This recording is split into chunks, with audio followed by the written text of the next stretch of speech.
Yeah, you got two choices, man. Take the blue or the red pill. Take the blue pill. Stay your ass in the world and keep on eating microwave foods. You want to take the red pill? You can come out and dine with me. It's a mess, man. Let's do it. I got a Kevlar mind with Teflon rhymes, antidote to venomous minds that decline the truth. Trapped in the box, starts locked, programmed to be spooked. I'm on some lynch mob shit, but the devil programmed to snoop. And got some steel at the tip of my boots just to regulate. We can get it all night tomorrow and just stand the date. And don't hesitate. Being a gangster ain't no good if your thoughts are stepped away. I don't care who got the best team. I'm here to drop the word and keep it moving like jet streams. I love to green, got my niggas moving like dope fiends. You gotta see the picture, but it ain't made for flat screens. Lemur Park and Skid Row was where he's last seen. Survivalist for holy water filled in his canteen. The boogeyman's here to put an end to American dreams. I'm out of sight of the extraterrestrial being. Everything the Most High does, I hold it sacred. I'm stopping the subject, taking me still plugging the matrix. Me, I took the red pill. Sent the snakes and the demons, keep them moving like the tracks in a treadmill. When I say I'm a Jew, I'm dead real. It's hard as a flashlights on the hunt for Israel. We in the last days to see the killer be killed. But niggas is caught up with talking trucks and big wheel. Heavyweight Solomon jewels. I use knowledge to rule. Rejecting wisdom into acts of a fool. Christ the King born to rule. Let's take him to school.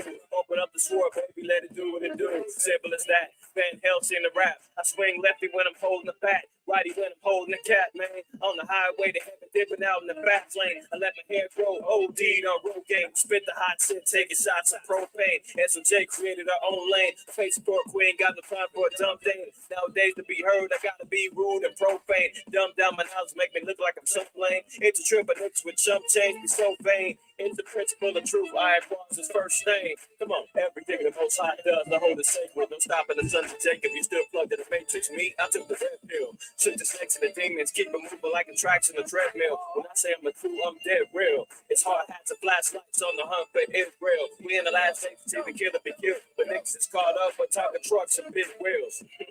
Yeah. Okay. So understand what I'm putting out there. Red pillars only, okay? You want to take the blue pill, break away, popcorn your ass to death, go ahead. You know? I ain't time for that, man. I'm too focused for that. The soldiers that I roll with is too focused for that. So if you want to get down, get your mind right, come and holler at me, you know? Because when your whole side comes back, it's a rap like a gypsy mummy. But I think the demons want to trip and act a fool. I dug it out for the Lord. Don't need no tattoos.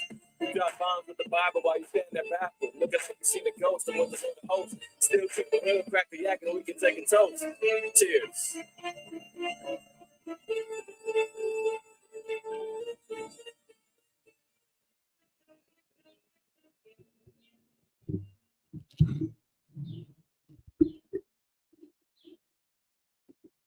Cheers. Cheers, cheers, cheers, cheers. Shabbat shalom. Shabbat shalom, Shabbat shalom. Peace. Welcome to another episode. We're here. DSTM 259. All praise, honor, and glory to the Most High. Why y'all side, man. Shalom and peace to the family that's in the house. And anybody else is going to be joining in as we continue on today in this blessed Sabbath day of the Lord. Hopefully everybody's doing well, man. I want to salute and say what's up to the family that's in the house. The house of Byron in the house. Shalom to y'all as always. Bayan Shakal and your household, man. Shalom to you and brethren out there in Detroit, in the D-Town. In the D-Town. You dig what I'm saying? Shalom Yerad from Egypt to Israel. Shalom, Yabba Shem Shabrakatah. Kohath, my brother. There you go. Shalom. Let me see here.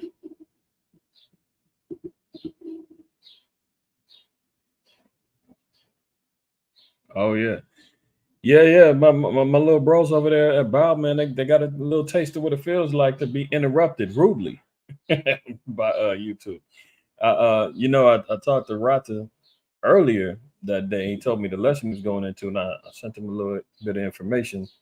But by the time when I went to log on, I did see that they had cut the stream, and I think it's because he was playing a copywritten video. They did that to us as well. A lesson Elder Aladada did a few weeks back. I can't recall what lesson it was, but they cut it because of the copywritten video that was playing, or there was a copywritten information within the video. And then they put the stream back on after the video was cut. So it's kind of tricky how they do it, but yeah, indeed, my brother, I appreciate that wisdom. But yeah, I don't think I'm gonna have anything that's necessarily restrictive, but I'll definitely make sure that the good old folks of YouTube, man, understand and know that anything that we do here, any video that's played, is used under fair use. Fair use. You know what? Let me get that up now. While we're talking about it, where's my fair use? Hold on, give me 1 second, y'all.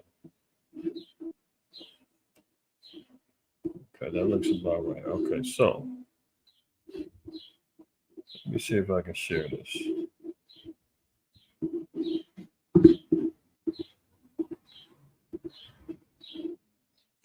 All right, so as my brother wisely advised, that anything that you see on this channel today, video or otherwise, is being used under fair use, the Fair Use Act of 1976, Section 107.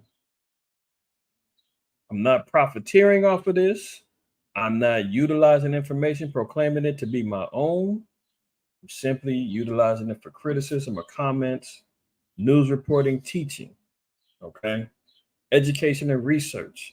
This is permitted. It is permitted by law, all right? So yeah, I gotta hit my young brothers over there, man, to make sure that they're covering their assets, so to speak. And even sometimes that doesn't work, man. I mean, these people play tricky games, how and what is advised and what isn't. But yeah. Who else in the house? Sister Catherine in the house. Shalom, shalom, shalom. Naquab in the house. Shalom, Rosa Maria in the house. All right, all praises, all praises. Anybody else is going to be joining in, man? Welcome, welcome, welcome. Here to DSTN, man. Don't shoot the messenger. Don't do that. All right. Let's get right to the meat and potatoes of this thing. Slow Biden said, what? Things are getting heated.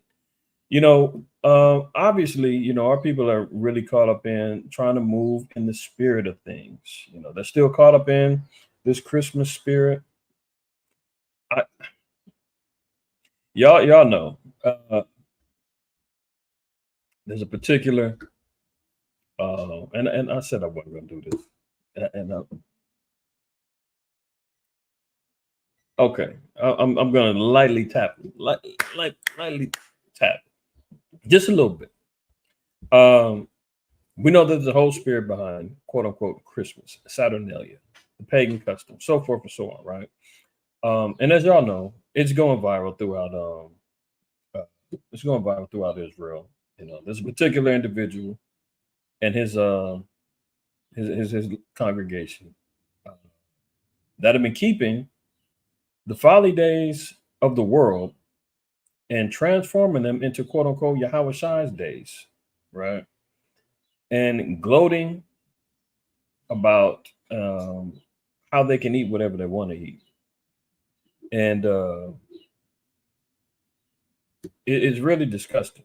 It's really disgusting, man. But the scriptures prophesied all that was going to be happening during these days and times right now. But nonetheless, the world is going in a direction that is prophetically letting us know that we're going towards World War III. We're going towards full-blown combat worldwide and globally, destruction, death, drug use, rape, murder. The whole nine is definitely a pedophilia rings all across the globe.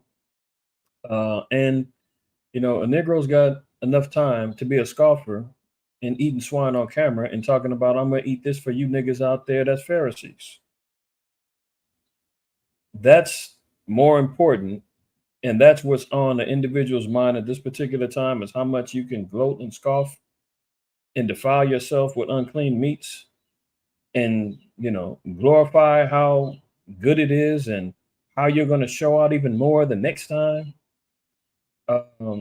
This is how you should be pretty much well understood, that individual and those that follow him are lost and gone. And repentance is in full order. If not, may the sword swing and hit where it may, But things are getting heated in the earth. Multiple wars on all fronts, man. Slow Biden has came out and said that the U.S. is on the verge of being in direct conflict and war with Russia. That's what we're waiting for. Now that Slow Biden's gone on the record and said it, okay, all bets is off. All bets is off. You dig what I'm saying? You know, the ADL and the YouTube sleuths are heavily involved in censoring, as my brother Kohath had acknowledged last night, scouring through, you know, channels trying to utilize the Ministry of Truth doctrine to create narratives and shield and protect information from coming out and being exposed. You know, like brother said, man, brother was going into a beautiful lesson last night, man, exposing and crushing the doctrine in regards to slave ships didn't exist. Slavery didn't happen in the way that it was taught to us. You know, black folks needing to come out of their victim mentality, that type of thing, and exposing the truths of it, man. And obviously, information was getting to the point to where YouTube said, "Oh, we finally found something that we can shut this down and shut him off," which they've done to me on numerous occasions. You know, my other channel, my IQAhmath channel, is suspended currently. Told y'all about that, and I tried to appeal it. The part that they said that I violated community guidelines was playing a video of William Gates, you know who that is, talking about POP, ulation control, and utilizing things that go in your arm to do it. Now, I just played the video.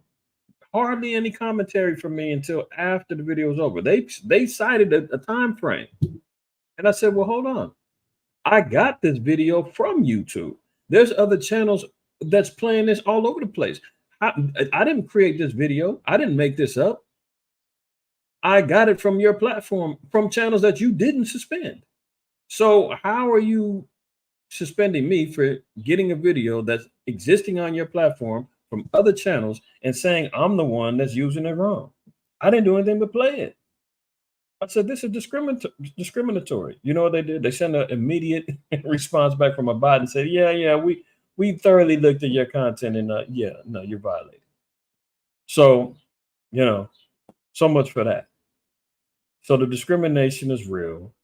The protecting of information and the shadow banning and everything else is real. You know, it is what it is. But nonetheless, the fight continues. Right. So things are getting heated out there. We're going to look at a lot of things today. I want to get right to it.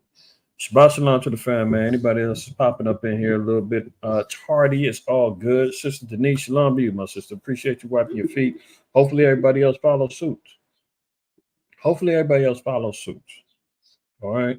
Wipe them feet when you come on in here, man. Let's get the algorithm knowing that we ain't taking no BS over here. We're going to stand on our square, 10 toes down, man, and we're going to promote and acknowledge that this is information that you find valuable and you like others who subscribed and who need notifications to be hit up and let them know, hey, man, the brother's live over here. Because best believe YouTube is turning off people's notifications and they're not acknowledging and letting people know that I'm going live. I've heard from multiple people hitting me up saying, where are you at? What happened? And I'm like, what do you mean? We're still going live? What are you talking about? The classes are still there?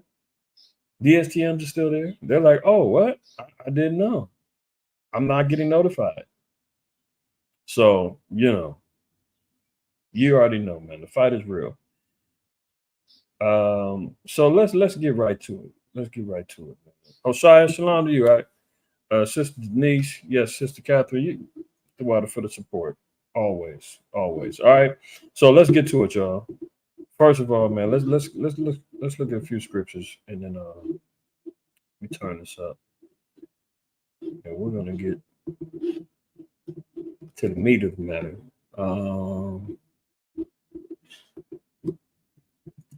Ain't that something? I got it up. I got what I want up already. Ain't that something?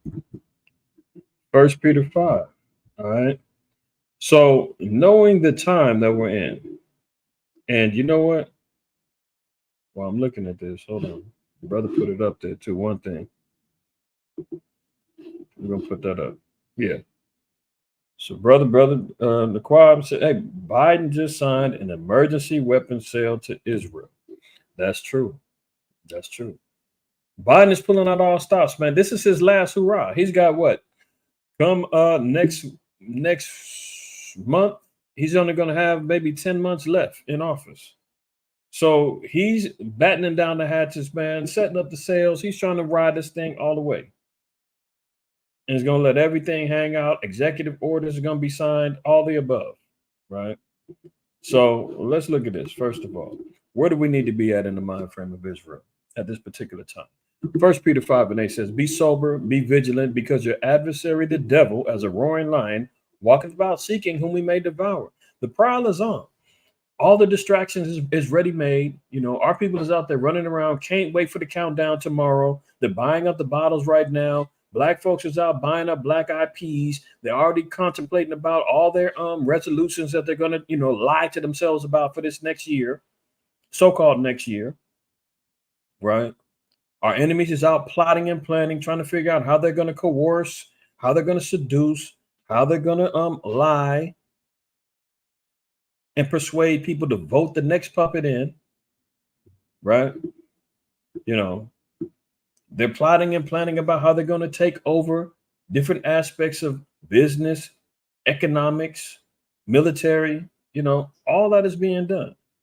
We've read Micah 2 umpteenth times in regards to the evils that they plot and think upon their beds. And when they rise up, they, paraphrasing, they go to make it manifest.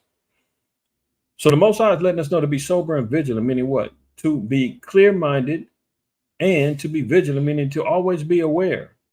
Why? Because our adversary, the devil, is walking about like a roaring lion. He's hungry. He's out looking to see whom he may devour. And you know who they always prey on? The last in the pack, be it with the wildebeest, the gazelles, or the zebras, or whoever. The last in the pack who's not paying attention, who got caught up still, drinking the last of the water from the reservoirs and all of that, didn't realize that all the rest of the pack done left them. The one that's, sitting back, doting about, not paying attention, got disconnected from the body, and boom, to get hit up. The one who's injured, the one who's weakened, the one who's out there confused, like Kanye. You see the Negro done came out and made a whole apology using AI chatbots to type out an apology in the Syrian Hebrew, damn near Yiddish, talking about how much he regrets what he said and didn't mean to offend anybody, and the Negro is so confused, man. Not too long ago, even before that, when he went on his wild rant, I think he was already making moves to become more of the Aboriginal indigenous population, because he said, I'm not black, I'm Indian. Which, okay, I get that. But don't fall back on saying that you're not a Hebrew. You're not a true Jew, a true Israelite. The indigenous populations, the Aboriginals, are Israelites, are the descendants of Hebrews. Stand on that, man. Quit flip-flopping and, popping pills or whatever's going on with him. But he's so damn looped up and confused. I don't know if they're hitting his pockets. I know that $40-50 million house that he got, they said, is losing value, and he's jacked up over there over that. On the verge of foreclosing on it, I think they said. He done lost a lot of change, a lot of money out there, endorsements and everything. Maybe that's catching up to him. I mean, clearly, he still got an affinity for white women. He divorces Kim K, jumps into bed with the next, whatever the last one. I forgot her name, but she looked like she was strung out on some booger sugar. You know what I'm talking about? Either that, or maybe she's on some, she might be on the meth. That's an affinity of a lot of these Hollywood starlets and men like. They want some meth, coke, opioids, You see her, she looking hideous. And after that, he goes in there, gets another one. What happened to that gold digger song that he said? about when as soon as a brother gets successful, he leaves your ass for a white girl. I mean, was he talking about himself or what? Absolutely. Double-minded man being unstable in all his ways. Egypt, Israel, yeah, bipolar at its finest, for sure. The brother's definitely mentally unstable, man. Something is going on. The spirits in there are warring within him, and he's subduing and subjecting themselves to bowing down to his oppressor. On an apology tour. Now you take back everything you said. He's not being vigilant. He's not understanding his adversary, the devil, is going to eat him alive. You've compromised now. There's no winning with the beast, man. You can't satisfy him with an apology. You can't come out and be like, oh, I'm sorry now. Can I have all my endorsements now? Can I have some more support? Can I get back in the limelight again? No. I know he got he got a new album coming out, so he needs it. More support from that. He's gone on his little tours. They've been shamming him and shutting him down every time he got these little concerts, performing one particular song and saying, how can he be anti-Semitic when he's been laying with a Jewish woman? And they said that's anti-Semitic. So you brothers that are, have an affinity for a little cream in your coffee, man, hey, man, knock it off. Because even now they're saying, even you laying with him, Mandingo, with her, Mandingo, that's anti-Semitic. I got to watch that word. That's a key word that they're listening to. But you know what I'm talking about, right? So the Most High told us, man, our adversary is walking about seeking whom we may devour. We're in a time and point right now where you've got confusion of doctrine, brothers in here inserting lies and misunderstandings and false doctrines about what you can and can't eat. The New Testament has got us under the law of liberty. We can go out and eat. I mean, all of these things are distractionary, and they're going to pull away souls from their salvation, right? Not only that, but obviously the world is out there with various amounts of temptations and lies, hypocrisies, and so forth and so on, man. Preying on the wounded spirits of individuals and saying, hey, you want to feel better, man? Just come on over here. Try this. Come back home. Integrate with us. Integrate with the beast system. Come back home. We've got money waiting for you.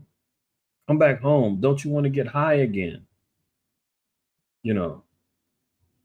They're trying to create this whole utopia. If you didn't see the lesson I did last weekend, go back and check it out.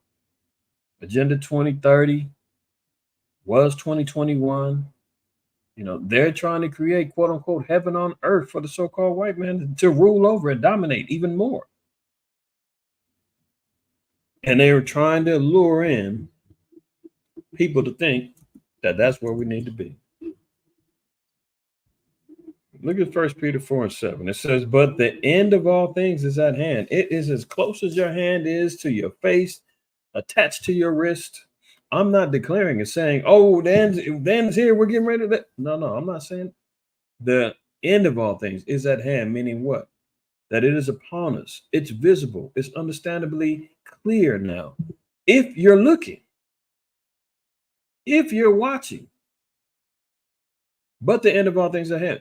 Be ye therefore sober and watch unto prayer, man. Watch and continue to pray, right? Because the times are perilous that we're getting ready to, not even getting ready to, we're already involved in it. The only reason why that anybody doesn't see it for themselves, man, is because they are out there completely medicated, self-medicating, be it through lean, pills, weed, sex, and that's funny too. I seen what's her name? Tracy Morgan. And he was making part of a joke he was talking about was living in the ghetto.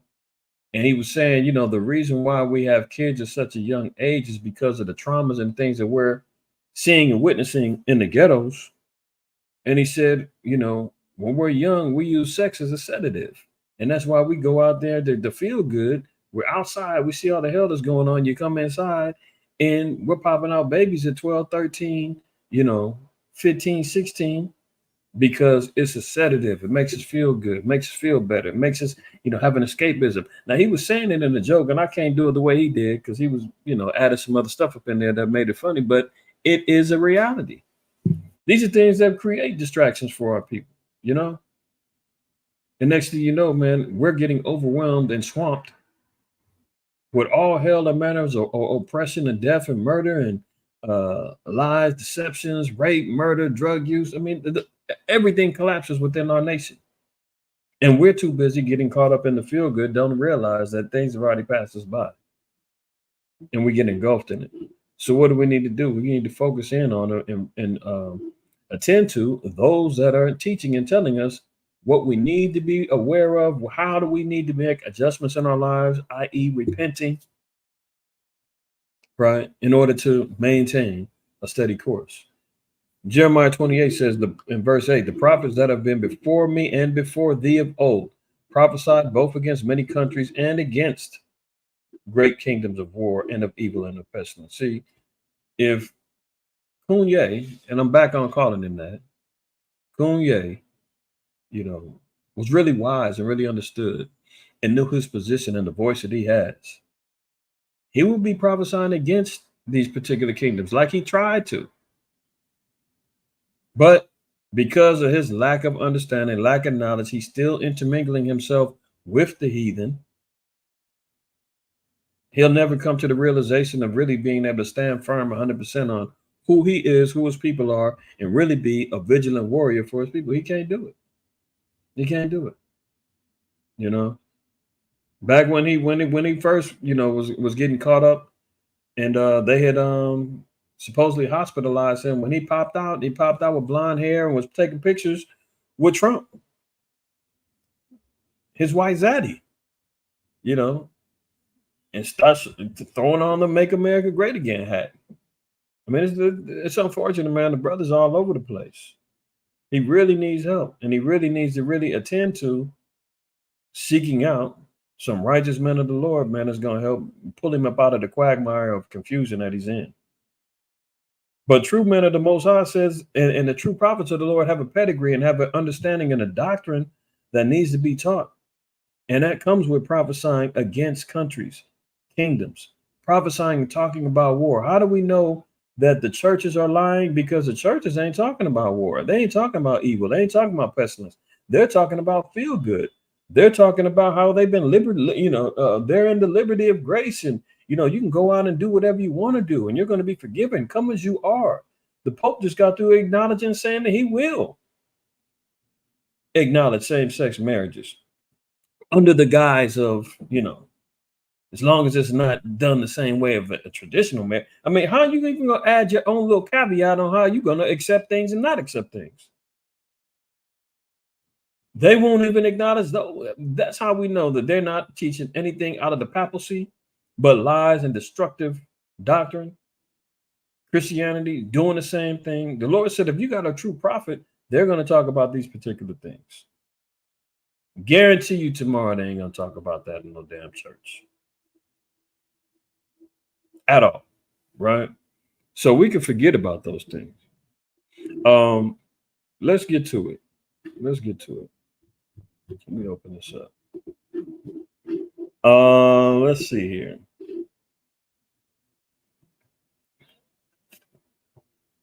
Now, here we go. On the manners of war, we know. Anybody, if you tuning in over here, man, we in lockstep in regards to understanding where we're at. You wouldn't be tuning in over here if you didn't agree with or understand that this is pertinent information in documenting and measuring the times as the scriptures tell us to do in 2 Ezra 9. Israel and Iran tensions fuel fears war could spread beyond Gaza.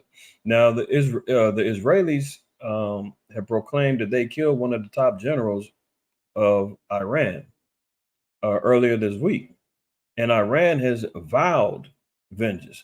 See, now this is going beyond. We know that Iran is backing Hezbollah, not Hezbollah, Hamas. They're backing them, giving them weapons. They've got, helping them with funding, supplies, things of that nature. They've got the Houthis on the southern tip down in Yemen. They got Syria in the northern. that's backing and helping with the war. Um, the Houthis down in Yemen, they're taking care of what's happening through the Red Sea. Syria is they're focusing in on backing down and keeping the American influence away. Iran is standing by saying, you know what, if Hezbollah, any problems happen with us, we're jumping in. Now Israel has killed one of their top generals, which only would acknowledge that Iran would have to be getting involved in the war very soon. Very soon. They're already trading fire. So here we go. Now they're acknowledging that this war could spread beyond Gaza, which means what? The entire Middle East will be at war if Iran gets involved. Iranian-backed militants and Israeli forces traded fire across Israel's northern border while Israeli leaders warned that the time was running out for diplomatic efforts to defuse tensions in that area. Heightened fears that the war in Gaza could spill into a broader regional conflict, including Lebanon and Syria. So everything is moving according to plan and according to the scripture. See, all these nations that's coming to war is all part of leading towards the Valley of Jehoshaphat, leading towards ultimate World War III declarations happening. It's all spark. It's all happening. Let's continue. And you see here, Slow Biden is making sure that the Ukraine and Russia war efforts continue on. He's hell bent on making sure that war stays cracking because that war is tied to NATO. Now, NATO gets involved over there, boom. That's World War III ignition. You got the sparks already lighting up over there. Now you got the sparks flying over here in the Middle East. This is all global. In the Far East, North Korea, China, Taiwan, they're all getting involved in wars. In Central America, you got Guyana and you got Venezuela going to war. What's right adjacent to them, moving a little bit east, is America itself. So we've damn near touched from west to east. Warfare and the rumors of warfare are fully ignited. Let's continue. Iranian guards vow revenge against Israel over generals killing.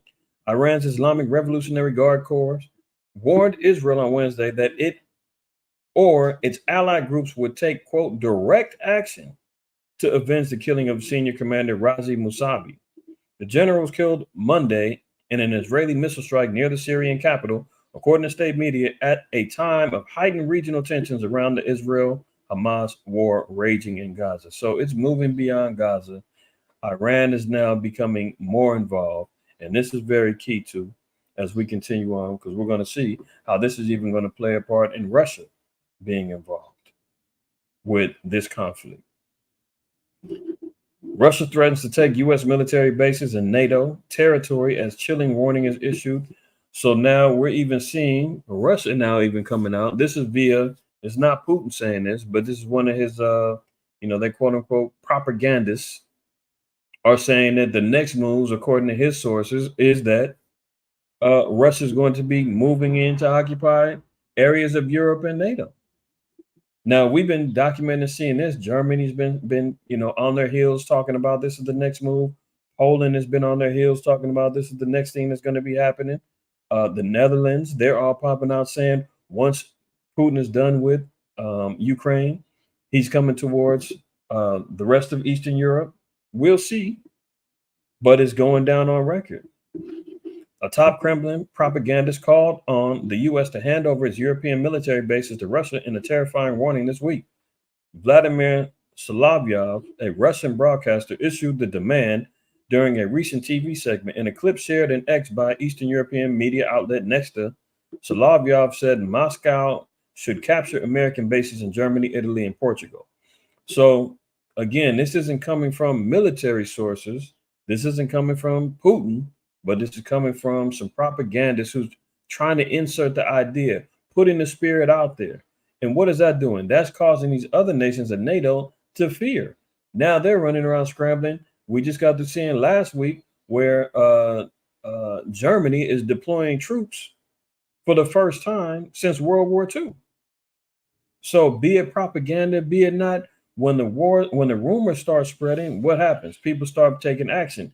Many of these nations in NATO are now taking action, and all it's going to take is a false flag. All it's going to take is for somebody to be loose at the wheel and let something fly and say, "Oops, it was an accident. I didn't mean." And before you know it, it's too late.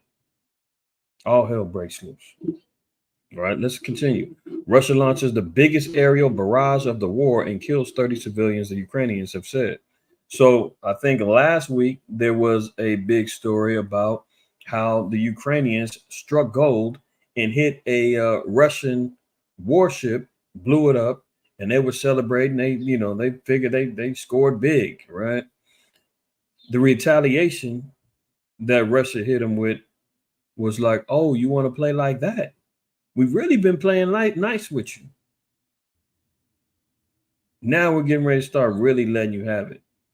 So it says Russia launched 122 missiles and dozens of drones against Ukrainian targets, officials said Friday, killing at least 30 civilians across the country in what an Air Force official called the biggest aerial barrage of the war. So Russia is stepping up their efforts in this war. Once Ukraine felt they was making noise, Russia had to step on them again and said, don't even think about it. This thing is over with. Submit.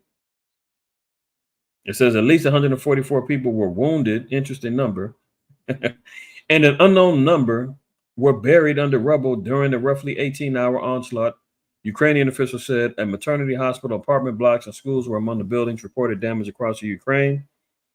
In the capital, Kiev, broken glass and mangled metal littered the city streets. Air raid and official service sirens wailed as plumes of smoke drifted into a bright blue sky. So Russia is stepping it up, continuing on with the war. Now, here's the big thing. That's why I said Biden said what? Now we got good old slow Joe. He warns the U.S. military may get pulled into direct conflict with Russia. This is slow Biden saying this. Now, remember, he already said if we don't get the funding that we want, if Congress doesn't approve the budget to send more money to Ukraine, that may mean that we're going to have to pull in troops. I played the video. I showed y'all 3 weeks ago, right? Remember, even Blinken told Ukraine, he said, man, we got to shut this thing down within a month. Why? Because they ain't had the money. He told the Israelis, we can't get the funding approved. Y'all going to have to wrap this up within a month. And the whole reason was because they didn't have the money. They tried to make it sound as if it was because of the humanitarian slaughter. The humanitarian issues that was going on and the innocent, poor little Palestinians that was getting killed. But no, it's because they didn't have the budget. But then slow Biden went and signed off on some old imaginary executive order and gave Ukraine $200 million that he pulled out from both of his cheeks that he sits on. Now, he said back then, if we don't get the money, we're going to have to send American troops over there to get busy. That was over the money. But now, look what he's saying. President Joe Biden warned that the United States is at a risk of being pulled into a direct conflict with Russia if the Kremlin succeeds in its war against Ukraine. What has your brother said since this whole thing began down there 2.5 years ago or more? NATO and America is not going to take an L with Russia defeating Ukraine.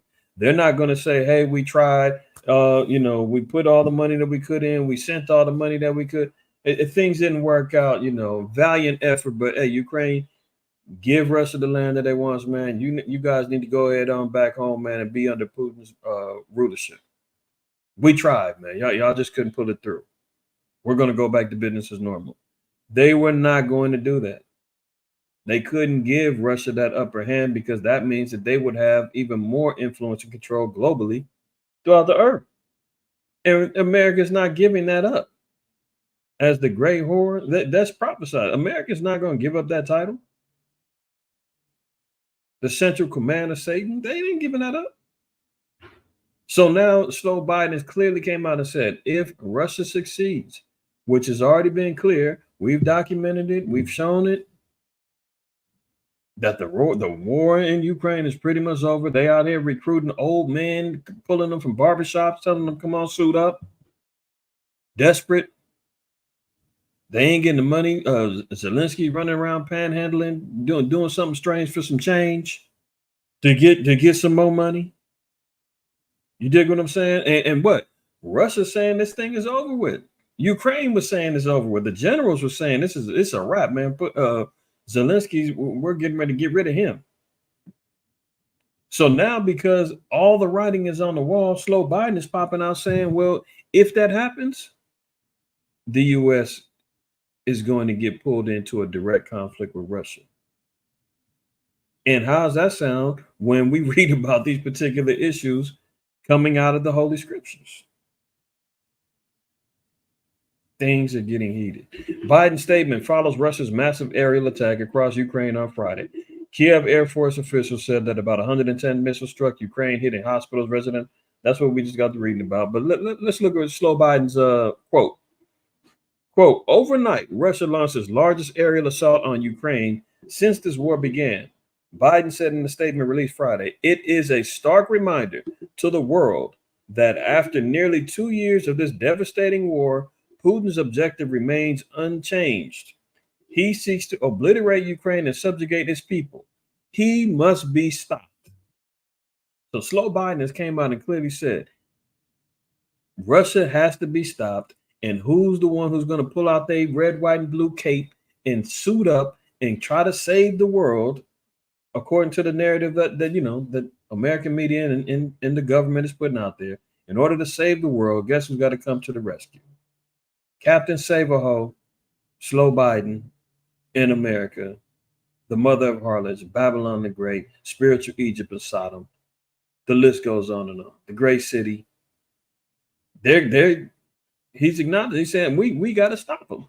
Only way you're going to do that, you got to pull in the military. There's got to be warfare that goes on between Russia and America. Stay tuned. Look at this. Dutch commander-in-chief called on the Netherlands to prepare for war with Russia.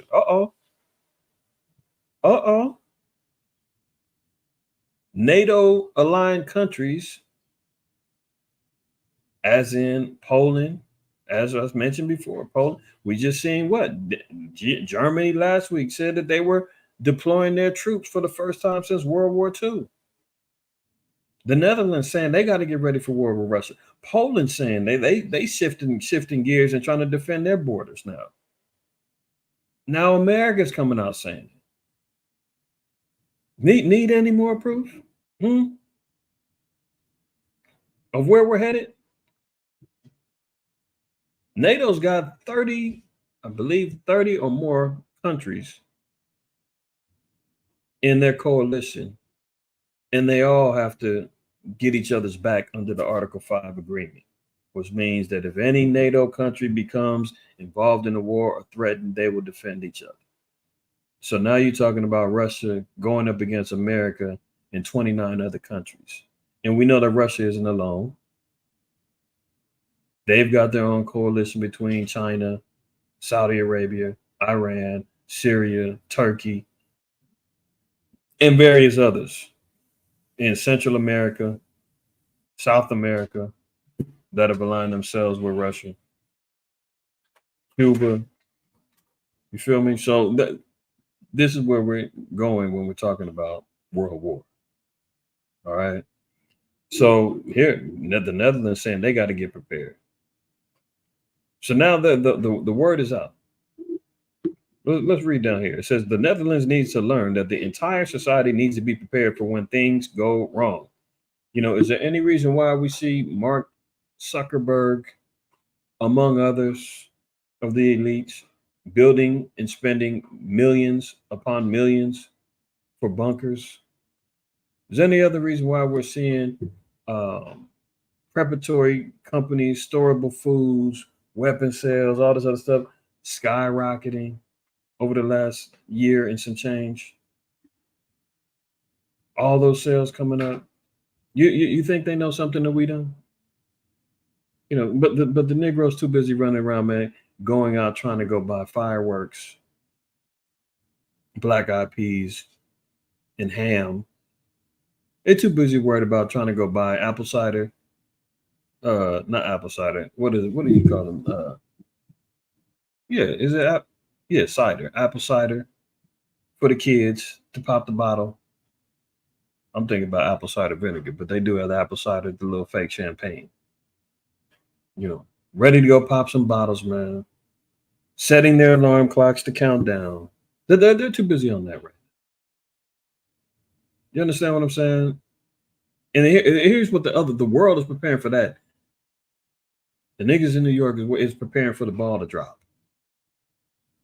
Can't wait to see whoever their favorite performer is, as they do these little bogus concerts to keep you locked into the matrix. As you watching whoever perform, waiting for the ball to drop. I mean, knock it off. They're telling everybody we need to prepare for when things go wrong. The Netherlands should not think our safety is guaranteed because we are 1,500 kilometers away from the Russians. Wen Yen said, adding that civilians must have stocks of food and drinkable. Hold on. Missed that part of it. We're going to adjust this as we move. Now, let's get back to it. Look at this.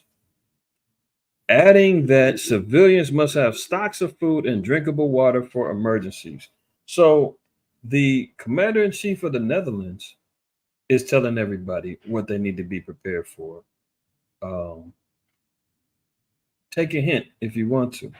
But what you might want to have on deck, you know, because we've seen what happened when that plague happened 3 years ago, right?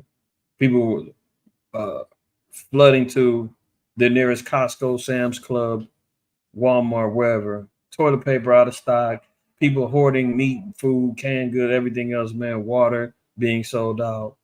Standing in line, dealing with the arguments, the fights, and everything else. People, you know, everybody waits to the last minute, man. And then you go, you ain't got the money on hand, so you know, Walmart says, don't worry about it. We got buy now, pay later systems available. Just you know, going further dead, man. Charge up the cards, do what you need to do to survive. The Netherlands are telling their people what they need to do. All right. Look, the U.S. shoots down 12 suicide drones, 3 anti-ship ballistic missiles, and 2 land attack cruise missiles fired by Iran-backed rebels in southern Red Sea over a 10-hour period. 10 hours they going at it. They're shooting down drones, anti-ballistic missiles, ship ballistic missiles. So war is going on in the Middle East, in not only Gaza, but Syria, Iran, the Red Sea, Ukraine, Russia. There's still various wars going on in Africa. So we see the wars and rumors of wars are fully present. Let's continue. Now look at this. Slow Biden said that the American troops going to get pulled directly into war with Russia, but that's not only it. The Marines transformed to take on China. Will they be ready for everything else? So they're also being acknowledged that not only that, Ukraine and Russia, but the Marines are training for war with China. The Marine Corps went all in when the Pentagon identified China as the prime national security challenge facing the U.S.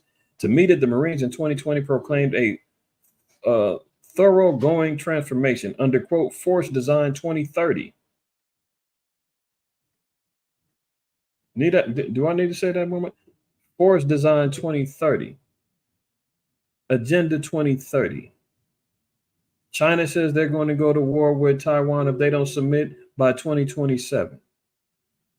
Look up how long it took for America to get involved with World War I, World War II. They didn't jump in right away. They weren't the initial instigators. They jumped in after the fact. Took them 2-3 years before they got involved.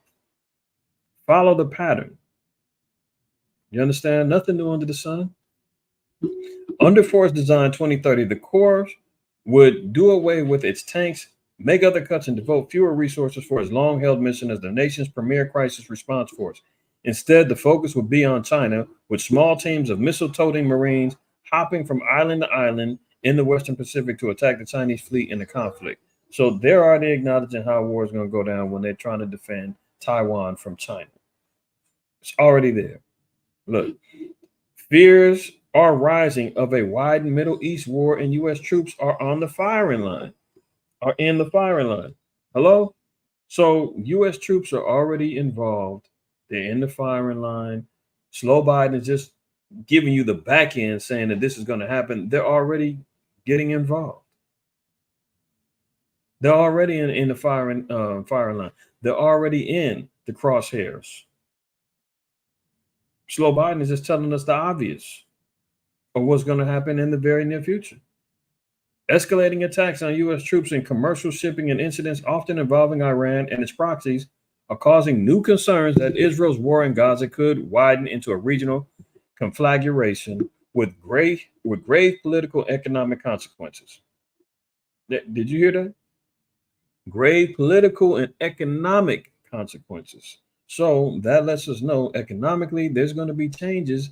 There's going to be some issues that come up based upon the money system in the very near future.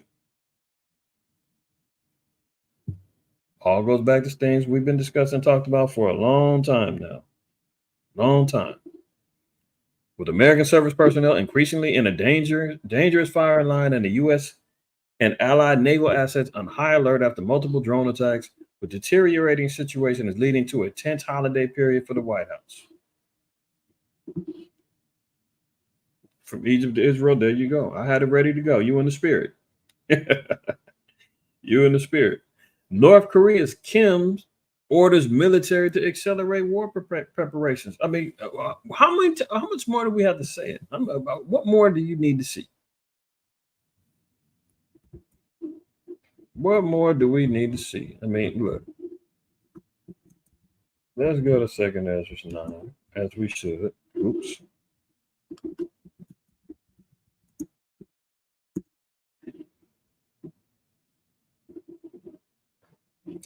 Second Ezra 9, 1. It says, he answered me then and said, measure thou the time diligently in itself, and when thou seest parts of the signs pass, which I have told you thee before, then shalt thou understand that it is the very same time wherein the highest will begin to visit the world which he made. So the spirit of visitation is already underway, man. The Most High is visiting the earth. We see it through all the quote unquote weather anomalies that the white man is blaming on global warming. We see it through the spirit of warfare that's going on. We see the pestilence. We see the rumors of wars. We see the perilous times that's happening. Children being disobedient to their parents, men being lovers of themselves, sedition. I mean, everything is going on right now. The Most High said that this is the time you're going to see how he's going to be visiting the earth. We're measuring the time. We're taking notes. We're seeing. Verse 3, therefore, when there shall be seen earthquakes and uproars of the people in the world. So if you look at any earthquake tracker, man, there's constant earthquakes and tremors happening all over the world on a consistent basis. They're becoming bigger and bigger. I mean, look, what was it? The Philippines just had like a 7 point something a few weeks ago. Massive destruction going on with earthquakes that happened where in Turkey, Pakistan, thousands of people dying, all from this year alone. We've been watching them. We've been putting them up on DSTN, right? Uproars of the people in the world. We've seen massive protests happening all over the world, riotous behavior, right? Then thou shalt well understand that the Most High spake of those things from the days that were before thee, even from the beginning. For like as all that is made in the world hath a beginning and an end, and the end is manifest. See, all good things must come to an end. I mean, every great kingdom had a beginning and an end, including America. Including America, right? Egypt had its time. Assyria had its time. Babylon had its time. Persians and Medes had their time. Greeks had their time. Rome had their time. All found themselves with a bitter end. America's going to have the same thing, man. The end of the world is being made manifest. 2 Ezra 6:9 tells us Esau is the end of the world, Jacob is the beginning of it that followeth. So the time of Esau's rule is coming to an end and it's being made manifest.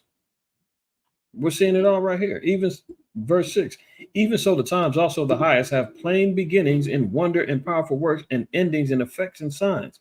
So we're going to see effects, signs, all these things are going to be happening, building up towards the end. All building up towards the end. And everyone that shall be saved and shall be able to escape by his works and by faith, whereby ye have believed. See, the Christians run around talking about it ain't about works. It's just about your faith. I don't think so. Matter of fact, I know so. That's what the scriptures tell us. James even said, show me, was it James or Peter? I mean, Paul, I can't recall. I think it was James, though. He said, show me thy faith without works. I'll show you my faith by my works. See, application of your faith is the only way that it gets exercised. That's how we work. Faithfully, we go out, work, serve the Lord, showing and proving, being examples to the flock.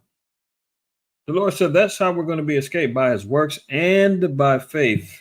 They work in cohesion, whereby ye have believed. That's how we show and prove that we're a believer, is because we apply works and backed by our faith.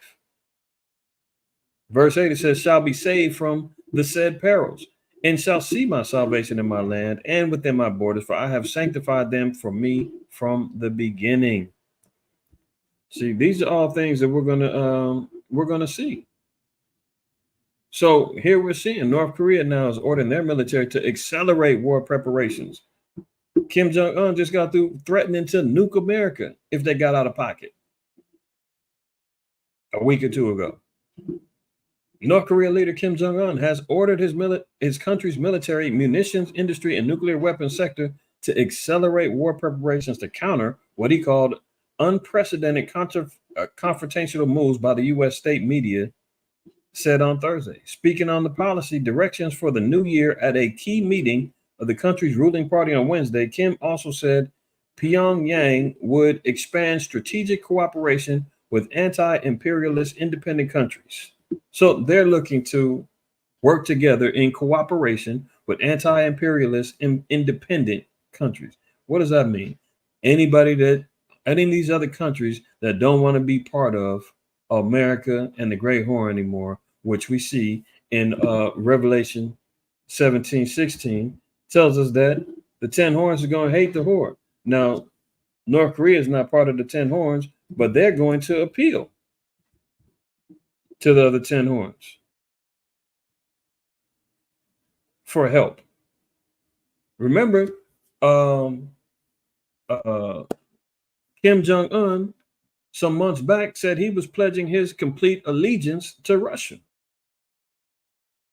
So they're going to try to help the 10 horns. Moab.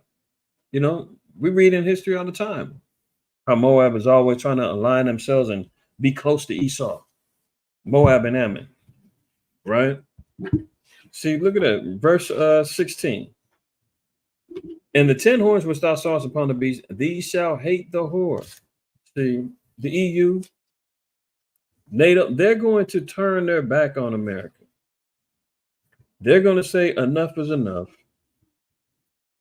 We're not riding with you anymore. They're going to start choosing up, right? It says, these shall hate the whore and shall make her desolate and naked and shall eat her flesh and burn her with fire.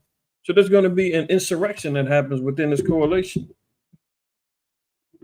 And now North Korea is saying, we're looking for anybody who's willing to ride with us that don't want to be part of anti-imperialist independent dictatorship, right? So North Korea is getting prepared. And they said they're preparing their nukes too. Here's another one. Maduro displays Venezuela's sea and air power near Guyana in response to a British warship. So that was another war that's, is on the brink of getting hot, is Venezuela and Guyana. Is they're fighting over war. I mean, they're fighting over territory and oil. And look who creeps on over there trying to show their support for Guyana Wayzati, Great Britain, they moved the ship on over there, and Venezuela took that as a threat. British warship slides over there to show Guyana, hey, we got your back. Wayzati colonizers going to say we're going to go over there and poke our nose on over there and see what's going on. You need anything? And look what Venezuela said. Declaring the visit of a British warship to Guyana as a, quote, intolerable threat, Venezuela President Nicolas Maduro on Thursday launched an impromptu military exercise in waters close to its neighbor, aiming to show sea and air power amid a border dispute between the two countries.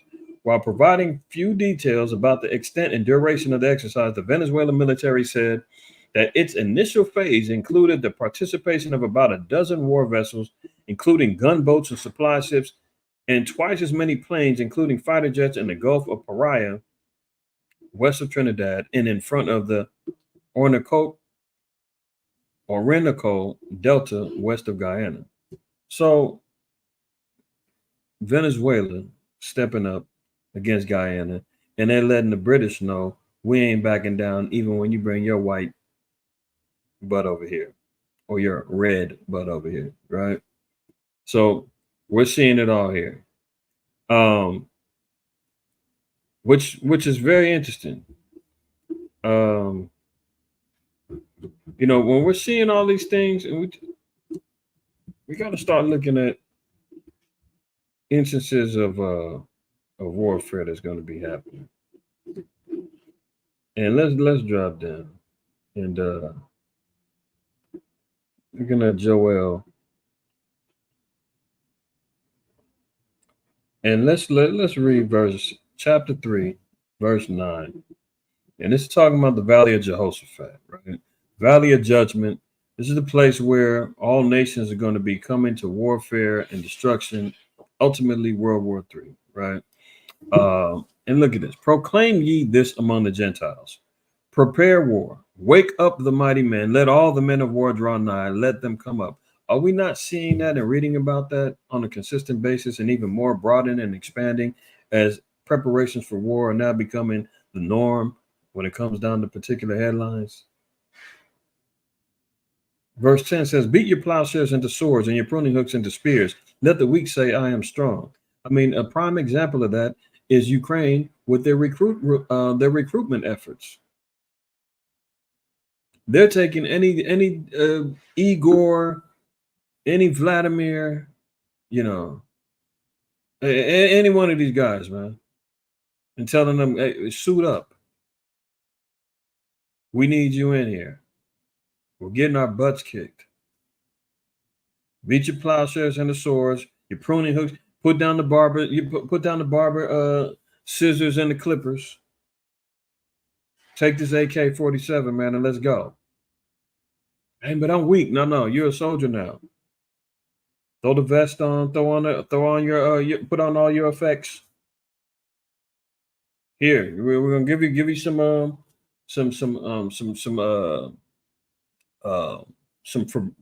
provisions. Here's a radio. Get on out there, and that's gonna be happening on a global scale. Continuing on, it says, assemble yourselves and come, all ye heathen, and gather yourselves together round about thither. Cause thy mighty ones to come down, O Yahweh. Let the heathen be wakened and come up to the valley of Jehoshaphat, and there will I sit to judge all the heathen round about. Now, see, this is even more interesting because we're seeing, remember we read in 1 Peter 4:7, where it says that the latter times of the end is at hand. So when we start looking at some of these things and we start noticing the heathen being gathered about, preparing for war, all the weapons talk, the nuke talk, and all this other. Now we're seeing a lot of these things start manifesting. So how close are we? I'm not putting no timestamp on anything. However, we're looking at the beginnings of endings. We're looking at the beginnings of Jacob's trouble, right? 2 Ezra 13. I'm gonna just, for time's sake, if y'all haven't read this, man, read 2 Ezra 13. It's very good, prophetic indeed. I'm gonna start. Man, it's hard to get through it or not. All right, I'm gonna start at 15. So Ezra's just talking to the angel, and he's saying, verse 15, show me now yet the interpretation of this dream. When you read up earlier, he's seeing a vision, and in this dream, he's seeing a great multitude at war. He's seeing Yahweh Shai come. And there's a great multitude. They're going to war. They turn their focus on Yahweh Shai. Yahweh Shai burns them up. There's a remnant that, is saved. And, to kind of, summarize it, what's going on, he wakes up shook. Like, oh, snap, what the hell was that? So now he is seeking revelation and understanding about the dream with the angel, right? So he says, show me yet the interpretation of this dream. Verse 16, it says, for as I conceive in mine understanding, woe unto them that shall be left in those days, and much more woe unto them that are not left behind. So he's saying, man, if I can see what's going on, he said, anybody that's left around those times, man, it's going to be destructive and it's going to be hard for them to make it through. And he's saying, woe unto them that are not left behind, meaning those that already been put to death. He said, man, they even in worse shape, because look at Zechariah 13:8 telling us about 2/3 of Israel going to be put to death. Those is going to be arisen to everlasting shame and contempt and damnation in the lake of fire and so forth and so on. He's saying those people is really going to be jacked up from what he's seen. So he's saying now those that make it through and endure, it's going to be hard. Verse 17, it says, for they that were left, they that were not left, were in heaviness. Now understand I the things that are laid up in the latter days, which shall happen unto them and to those that are left behind. Therefore are they come into great perils and many necessities, like as these dreams declare. Now watch this. Yet it is easier for him that is in danger to come into these things than to pass away as a cloud out of the world, and not to see the things that happen in the last days. And he answered unto me and said, so he's saying it's going to be easier for him that's in danger to come into these things than to pass away as a cloud in the world. So those of us who endure until the end, as the scriptures say, those who have seen the affliction, seen the destruction, made it through and were preserved through the furnaces of affliction, the Lord said it's going to be easier for us when we make it through than those that actually get wiped out, because they're going to be brought back for everlasting shame, contempt, judgment, so forth and so on, and there's going to be some martyrs that's going to die in righteousness. So, according to Revelation 6, it tells us that the righteous is going to be crying to the Lord saying, how long before we get avenged? So there's going to be a vast, understanding regarding when those that get put to death during that time, they're going to have a vast, harsh judgment coming. Then there's going to be those who have to endure and make it through. That's going to be they're going to be glorified, right?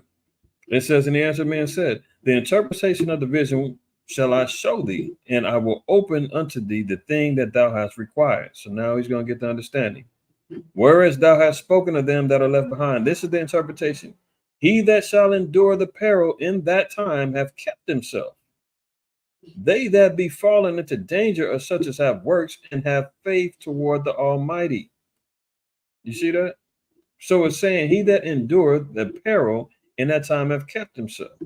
Right? So the scripture tells us about blessed he that keepeth his garments, meaning what? Keeps his righteousness. Yahweh told us, he that endureth until the end, the same shall be saved. So there's not going to be some pre-tribulation rapture like the Christians love to put out there. The first sign of all hell breaking loose, boom, the chariots swoop them up, and they're in heaven, in the belly, in the hugging the Yahweh Shai, and in the bosom of the Lamb. No. This is the times of Jacob's trouble. This is the time when we're going to see all hell going haywire. But the Lord said that he that endured that peril and in that time have kept himself. When the missiles get the bombing and getting dropped and we get delivered the most, I said, we're going to be the ones that's going to be keeping ourselves. Lord willing, we all endure. It says, they that be fallen into danger are such as have works and faith toward the Almighty. Didn't we just read that in 2 Ezra 9? The works and the faith is what's going to keep us preserved when everything goes down.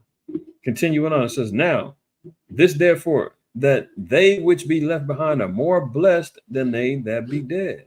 You say, well, how the heck is that? I don't want to be around when all this stuff is going down. That means that you've been preserved. That means that the Most High's grace and mercies and protection has been over you. It's been proven. Anybody else that get put to death, show you the Most High wasn't with you. Continue on. It says, this is the meaning of the vision, whereas thou sawest a man coming up from the midst of the sea. The same is he whom the Most High, who the power, the highest, hath kept a great season, which by his own self shall deliver his creature and shall order them that are left behind. So the ones that are left behind are going to be put in order by Yahushua. And whereas thou sawest that out of his mouth there came as a blast of wind and a fire and a storm, and that he held neither sword nor instrument of war, but that the rushing of him destroyed the whole multitude that came to subdue him. This is the interpretation, because what? Early in the verse, it tells you that the mixed multitude and everybody, they all was fighting each other, and they stopped fighting and they focused their attention on Yahushua. And they said, well, we got it. He's the real threat. We're going to try to go against him. When they go do that, that's when Yahushua is going to destroy all of them. And it said he ain't had no sword, no weapon of war, nothing. It said the fire came out of his mouth. Anybody that he looked at melted. It said the rushing of him, that the whole multitude that came to subdue him. This is the interpretation. Behold, the days come when the Most High will begin to deliver them that are upon the earth. And he shall come to the astonishment of them that dwell on the earth. And one shall undertake to fight against another, and one city against another, and one place against another, one people against another, and one realm against another. See, this is when World War III, everything's going to be going haywire. Massive wars going on all over the place, right? But look at this. It says, and the time shall be when these things shall come to pass, and signs shall happen, which I showed thee before. And then shall my son be declared, whom thou hast as a man ascended. You're going to see things like the chariots coming, delivering up the elect. You know, was it 2 Ezra 5, where it says that they're going to be amazed at the strangeness of our salvation. They're going to say, this is he whom we, had in derision, whose life we made a mockery. We took no accounting for their works. I believe that's the 2 Ezra 5. Let me make sure. I don't want to tell y'all the wrong thing.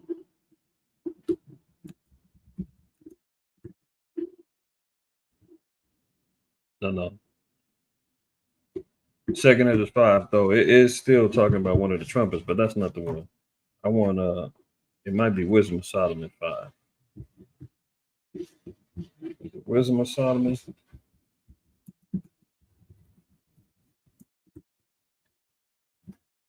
Yeah. Wisdom of Solomon 5. See, it says, then shall the righteous man stand in great boldness before the face of such as have afflicted him, and made no account of his labors. When they see it, they shall be troubled with fear, and shall be amazed at the strangeness of his salvation, so far beyond all that they look for. And they repenting and groaning for anguish of spirit shall say within themselves, this was he whom we had sometimes in derision and a proverb of reproach. Oh, this was the niggas, this was the spics, these was the engine Joes that we had in reproach. We had them completely in derision and confused for years on end, until they realized and understood who they were and repented to their God. And now they're being saved. And all the propaganda that we talked about, little green skinny men popping out of UFOs in Area 51 and everything else we lied about. Oh, these chariots is really coming down to save them? Oh my goodness, we're in trouble. Verse 4, we fools are counting his life madness, and his end to be without honor. Oh yeah, they ain't nothing but niggas and spics, man. They don't nobody care about them. They're stuck in the projects, in the slums, in the barrios, in the shanty towns, in the ghettos. There's no honor about them. We rape, steal, rob, pillage, lie to them all day, and they fall for every little simple-minded trick that we throw on them. Verse 5, it says, how is he numbered among the children of the Most High, and his lot among the saints? See, these are the signs that's going to be shown back over here in verse chapter 13 to 2 Ezra 32. It says, and the time shall be when these things shall come to pass, And the sign shall happen, which I showed thee before. And then shall my son be declared, whom thou sawest as a man ascending. So, earlier it tells you that he's seen a man ascending out of the waters, right? And standing on the mountain. It says, and when all the people hear his voice, every man shall sit in their own land, leave the battle they have one against another. So they're going to stop. And they're going to say, oh, shoot. Isaiah 13 tell you that every man's going to return to their own country. They're going to leave off from battling and warring within each other and all that. They're going to say, oops, we got a bigger fish to fry. Verse 34, and an innumerable multitude shall be gathered together as thou sawest them, willing to come and to overcome him by fighting. See, they're going to try to align themselves and try to make war with the land. That's why Revelation 19 tells us that. They're going to try to make war with the land. See, all the nations are going to say, yeah, we need to come together, man. This thing is serious. But guess what? Verse 35, but he shall stand upon the top of Mount Zion, and Zion shall come and shall be shown to all men, being prepared and builded, like as thou sawest the hill graven without hands. And this, my son, shall rebuke the wicked inventions of those nations, which for their wicked life are fallen into the tempest. See, they think they're going to come with the nukes. They're going to come with everything else. They're going to come with every manner of ballistic missile. Nothing is going to stop Yahushua in the rising up of the elect of Israel. For time's sake, continue reading this because I got some other stuff we need to cover. But look, I'm gonna read a little bit more. It says, and shall lay before them their evil thoughts and torments wherewith they shall begin to be tormented, which are like unto a flame, and he shall destroy them without labor by the law which is like unto me. See, they're going to be destroyed, right, by Yahushua. Now, when we see it in Ezra's dream, he said this multitude is going to come. Now, the first destruction here in 11 is telling you that he's going to come out. This is part of the dream. Now, we just got to read the interpretation, but look what he said in the dream. Verse 11. It says, and they were all mixed together, the blast of fire, the flaming breath, and the great tempest, and fell with violence upon the multitude which was prepared to fight. So this is when they're trying to come up and fight against Yahushua. It says, and what he do? He burned them up every one, so that upon a sudden of an innumerable multitude, nothing was to be perceived, only dust and smell of smoke. When I saw this, I was afraid. He said, man, when they came up, he said, in that innumerable multitude, he said, I couldn't make out nothing of all of them. He said, only thing I could see that was left of them was dust and the smell of smoke. So when the judgment of Yahushua comes through in this fervent heat, and mind you, and let me throw a little jab to that brother over there, man, that loves feasting on swine.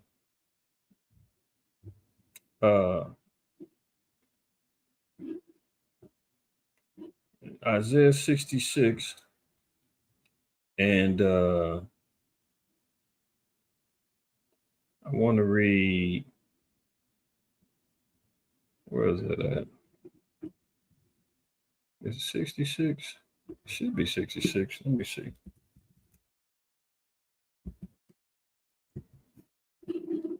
Yeah. Isaiah 66. Now, see, this is important. 66:15. Now, notice he said he's going to come. Well, let me read that one more time.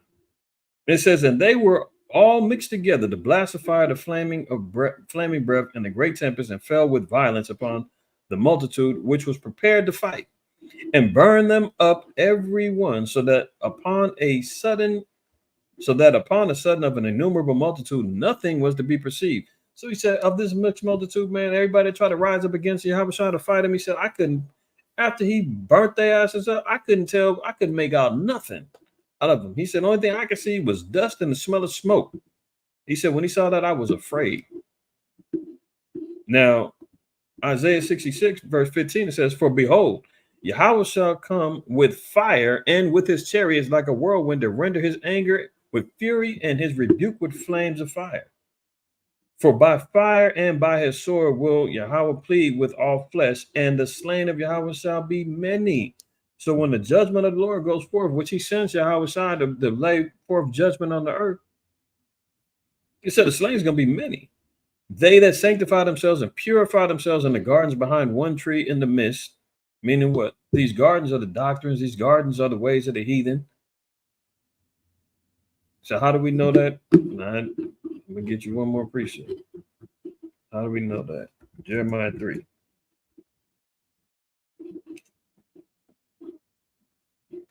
Jeremiah 3, verse 13. It says, only acknowledge thine iniquity that thou hast transgressed against the Lord thy power, and hast scattered thy ways to the strangers under every green tree, and ye have not obeyed my voice, saith the Lord.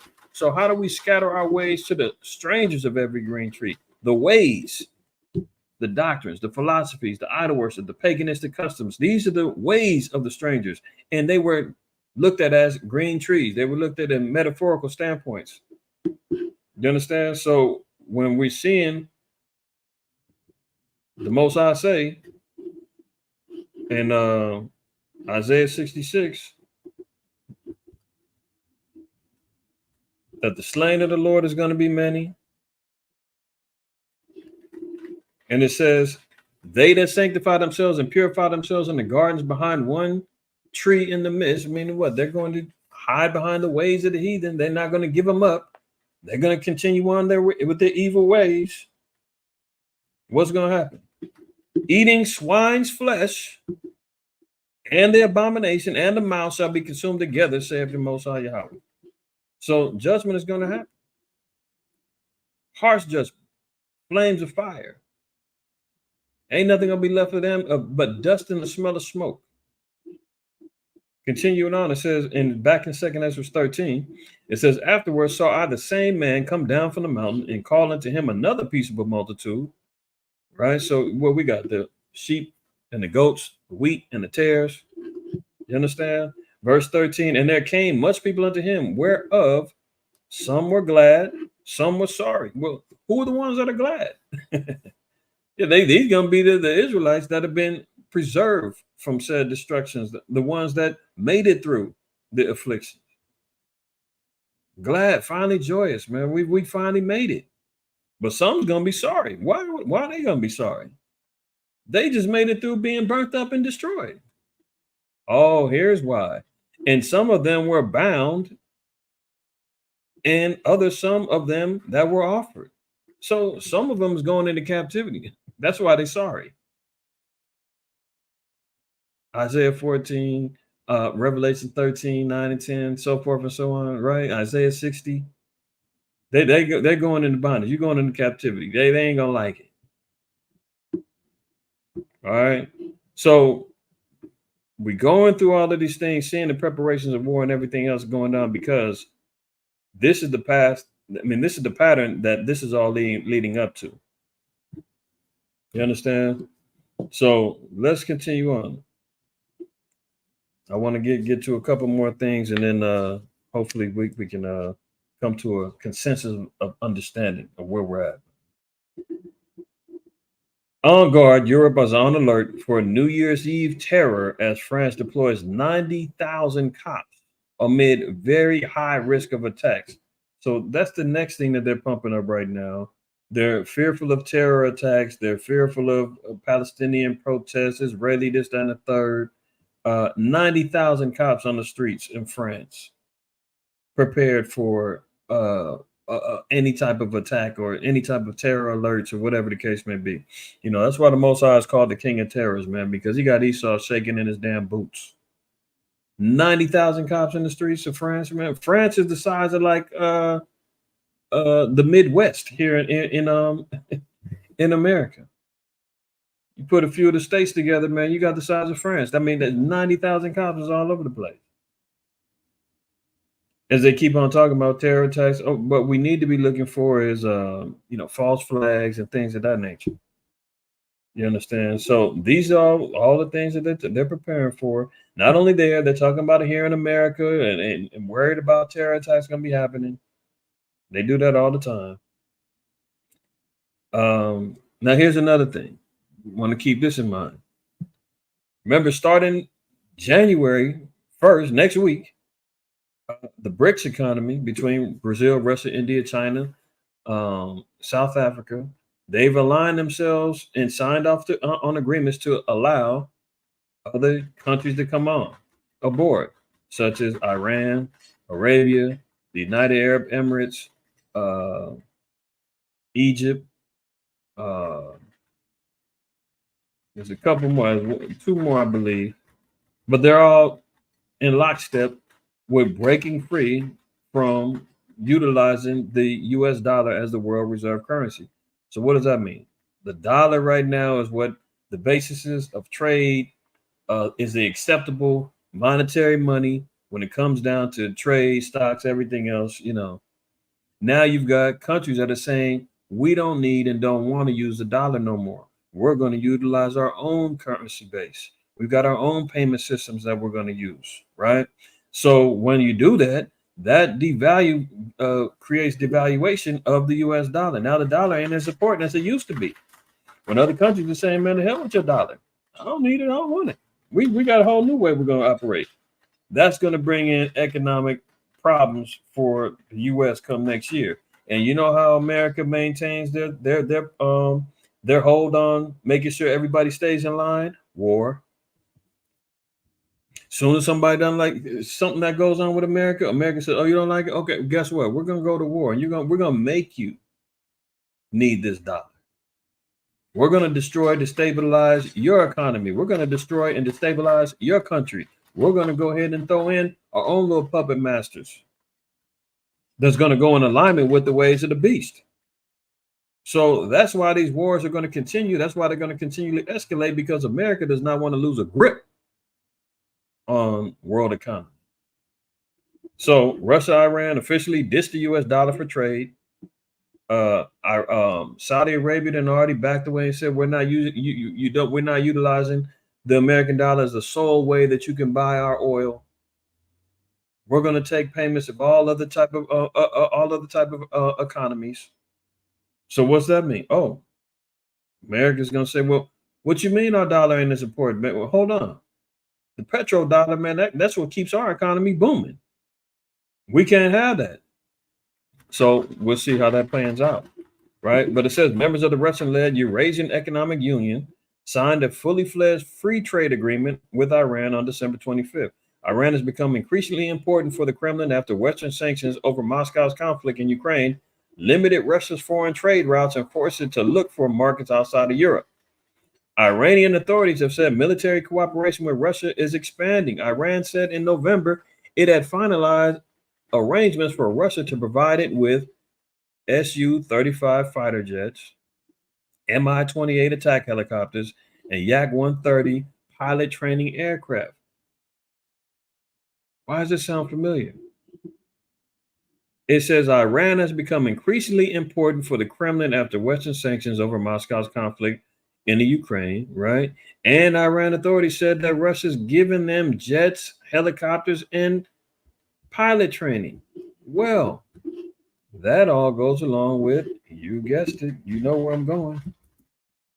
Ezekiel 38. Right? Why? Because Persia, which is modern day Iran, is in lockstep with Gog Magog, which is Russia. And why is this important? It says, for Russia, verse 7, "Be thou prepared and prepare thyself, thou and all thy company that are assembled unto thee, and thou shalt be a guard unto them." Meaning what? Russia is to be a protector, a guard, a leader in helping Iran when it comes down to matters of war and economics, which is what's happening right now. This is why they said that what? How do we get down there? This is why it says that Iranian authorities said Russia is expanding and helping them by what? Giving them means of being a guard, guarding them, helping them, protecting them. What they do? They gave them fighter jets, helicopters, pilot training. Now they're giving them access for economic liberty. I mean, come on. Look at this. This is another thing too, because when we go back, and I just want to expand a little bit on that Agenda 2030 class I did, just so that everybody can kind of come full circle. I'm spoon feeding y'all because we drop it up everything at once, man. Jay gonna lose their mind. So look at this. Agenda 2030, and this is all part of the system. You need an economic collapse, you need civil unrest, you need all these things, New World NWO. Let me put it that way, because I noticed that YouTube even keywords that and says that that's something that they attach a flag to the channels. So the NWO, y'all know what I'm talking about, right? Is going to be birthed out of chaos, order out of chaos, right? So when all hell breaks loose, these are all things. Before we go there, it just popped in my head. Let me pop a couple more precepts in here.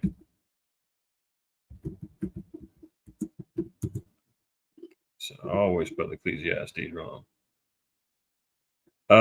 Ecclesiastes, let's go to 10. So here's the problem. Now, America's got all these economic issues. Slow Biden can't get budgets rolling.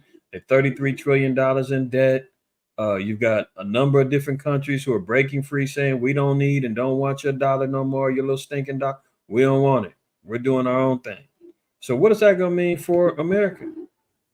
Sirach 10:19 says, a feast is made for laughter and wine maketh merry, but money answereth all things. So that means that America now is going to have a number of different problems on their hands and don't have the economics to back it up to solve their problems. And the only way that America knows how to solve their problems is through war. That's the only way. Sirach 21:8 says, he that buildeth his house with other men's money is like one that gathereth himself stones for the tomb of his burial. So if you're $33 trillion in debt, that means that you utilize other men's money to establish and build up this house. They've done it through slave labor. They've done it through broken peace treaties. They've done it through false contracts, architectural contracts and things of that nature, man. Robbed, stolen, swindled, embezzled money. They've done it all. But the Lord said that that's only to create their own destruction, which is what we're seeing right now, right? So if we see all of these things happening, they're already talking about needing to reestablish a new economy, i.e. a digital economy, the CBDC, the central bank digital currency. But they need events to really cause a collapse or a destruction of the economy in order to make it happen. Then once they do those things and everybody's pleading and causing, looking for a way out, needing help, they pop up and say, hey, we'll be the savior, but we're going to create a way for you to survive. And it's going to be based on a digital system, a beast-made system, a tracking system, your ability to buy, sell, so forth and so on. Is all going to be based upon what they say, what they want, what they'll give in order for the cooperative ones to make it. Let's look at this real quick. 2 Ezra 16, 17, 18 says, woe is me, who will deliver me in those days? See, Ezra is saying, man, if I'm there, who's going to deliver me in those days? And that's even a interesting precept too, because in regards to regeneration, Ezra is saying he's going to be there in those days. Woe is me, who will deliver me in those days? Now, this is prophetic. How would he even know he's going to be there to make that statement? That's a whole nother thing. But let's continue. The beginning of sorrows and great mournings, the beginning of famine and great death, the beginning of wars. Hello. And the powers shall stand in fear, the beginning of evils. What shall I do when these evils shall come? Behold, famine and plague, tribulation and anguish are sent as scourges for amendment. Meaning what? Scourges for one to repent and correct themselves. The Most High is going to send all of these things, famine, plague, tribulation, anguish, in order for individuals to correct themselves and repent. But everyone won't. See this? But for all these things, they shall not turn from their wickedness, nor be always mindful of the scourges. Behold, victuals shall be so cheap upon the earth that they shall think upon themselves to be in good case. See, once they get this whole new system in place, your digital credits get downloaded into your chip, be it, according to the WEF and according to what we believe, is that system has already been in place and been customized through apps, phones, technology, everything else. You seen the video last week. You see the WEF's World Economic Forum's plan for the digital ID. Everything is encased within this one little thing, your ID. How you're going to be identified. And it's all done through technology, through chip. You even got Bill Gates has a patent on this particular technology that downloads and rewards those through the technologies that are created. Payments will be done through this particular system. They already got the Fed now payment system and everything else. So it's saying, oh, if you really want to, you don't want to be part of the inflationary economy. You don't want to be, left out. You want the deals. You want to be able to eat good and everything else. Oh, well, you're going to have to abide by this system. And see, it's going to seduce so many people. They're going to think that's a good thing. You over there suffering and starving. You over there living off grid. You over doing all this other stuff, man. You need to just come on over here, man. We're eating good over here. They're thinking they're going to be in good standings because now they've aligned themselves and accepted the ways of the beast, i.e. the mark, and moving along with the system as planned. They're thinking about the beast is marked in their heads. They're going along. They're fully convinced. This is the way. This is the right thing. See, behold, victuals shall be so good and cheap on the earth that they shall think themselves to be in good case. And even then shall evils grow upon earth, sword, famine, and great confusion. That ain't going to be the Valhalla. That ain't heaven. It's still going to be massive destruction and death still going on and great confusion. Should I or should not join in? From doctrines, from churches to coercion of people saying, look, you ain't got to suffer. You ain't got to go through all that. Come on over. Or if you don't, you're going to get put to death. See, for many of them that dwell upon the earth shall perish of famine, and the other that escape the hunger shall the sword destroy. So many are going to die martyrs saying, well, I'm not doing that. I can't eat. I can't buy. Well, it is what it is. Someone's going to die. And if you still have managed to survive off of your victuals and things that you save, you're self-sufficient and you're over there on your land and you're plotting, you're eating, and most I said they're going to come and destroy that. See, the so-called white man he's going to be trying to take no prisoners, man, his way or the highway. Verse 23, and the dead shall be cast out as dung, and there shall be no man to comfort them, for the earth shall be wasted and the city shall be cast down. All right, so I'm going to stop there. Now, why is this important? Because when the economy starts to crash, when they got issues there, war is already going to be, cracking. That's going to cause inflation, goods, services, supplies, all of those things that are becoming more hard to come by, so to speak. You understand? And it's going to create total chaos throughout the earth. White man's going to pop up and say, I got the new solution, the new system. This is how we're going to roll. Everybody on board, come along. But we got to establish some things first. Those that don't like it, look, if anybody's aware about Rex 84, if you don't know, now you know. Do a little research about Rex 84. This is important too, because if you look at what's happening right now with the border situation and everything else, this is the pretense that Rex 84 was lined up on. Reading this real quick. Rex 84B, short of readiness exercise, 1984 Bravo was a classified scenario and drill developed by the United States federal government to detain large number of United States residents deemed to be, quote, national security threats. Oh, the ones that keep talking about death to Babylon and America, and the ones who saying that, the white man's the devil and we're the chosen and you don't need to be going, stop eating those unclean meats and we're not going to follow along with them folly days no more. And, those types. we fit the mold. Oh, those black identity extremists. Yeah, we fit that mold.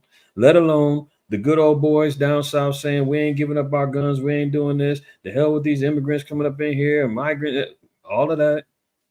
See, deemed to be national security threats in the event that the president declares a quote national emergency. The scenario envisions state defense forces rounding up 500,000 undocumented Central American residents and 4,000 American citizens whom the U.S. Attorney General had designated as national security threats. Well, look, where are they starting off from? 500,000 undocumented. What are they talking about now? Everybody, all these undocumented, illegal aliens, all this other stuff, right? They're flooding them in so that they can create the scenario to say, well, we need to call for a national emergency. Because who's calling for emergencies now? All the states that's got these quote unquote sanctuary cities, from New York, Chicago, Texas, I think California. Everybody said we got too many. We're overloaded. We can't deal with all of them. But what are they doing? They're saying bring more, bring more, bring more. We need to go ahead on and collapse these things. And that's even spiritual because when you look at Egypt back in the day, when there was a famine, everybody went to Egypt to go eat, including Israel. Jacob and the 70 souls went in because what we need to go over there and get resources and get some food. So Egypt is always all right. Egypt has always been the sanctuary, spiritual sanctuary place for resources, right? So here we go. Now it says rounding up 500,000 undocumented Central American residents and 4,000 American citizens whom the U.S. Attorney General had designated as, quote, national security threats as part of the secret continuity of government program. These people would be detained at 22 military bases and concentration camps run by the Federal Emergency Management Agency, FEMA. Okay. Let me drop down and read a little bit more. Just for time's sake, y'all go do your own research about Rex 84 and it'll all come clear. You'll probably get enough just right now. So the legacy, Rex 84, scenario of mass detention of U.S. citizens and residents under a unrealistic pretense and without congressional debate is often cited by civil libertarians, opposing the militarization of police, and has also given rise to FEMA camps conspiracy theories. Oh, it's a conspiracy theory. Okay. The existence of the ADEX list presage mass restrictions on movement without due process, such as the no-fly list. Now it says mass restrictions on movement without due process. Didn't we just see the law in New York that said that the law was passed that they can do indefinite detention, indefinite quarantining of individuals without due process? Didn't they already pass that law in New York? Okay. The exercises a fictional scenario of viewing Central American refugees as potential subversives who might organize themselves into terrorist cells was sent to the FBI as fact, leading to a crackdown by border authorities and federal government hostility to the American sanctuary movement. So they're saying that, oh, there's going to be an idea that all these refugees that's coming up, all these migrants that's coming up in here, they're all going to turn themselves into terrorist cells. Aren't they talking about that now? Oh, the border's wide open. The Palestinians are sliding through. They're letting in military-age men, Chinese, Middle Easterns, even the cartels is letting people in. They're all going to get activated and going. We've all heard that, right? Especially right now. Then we just see, look at even France, 90,000 cops got to be on the streets, right? Because they're worried about a terrorist attack happening.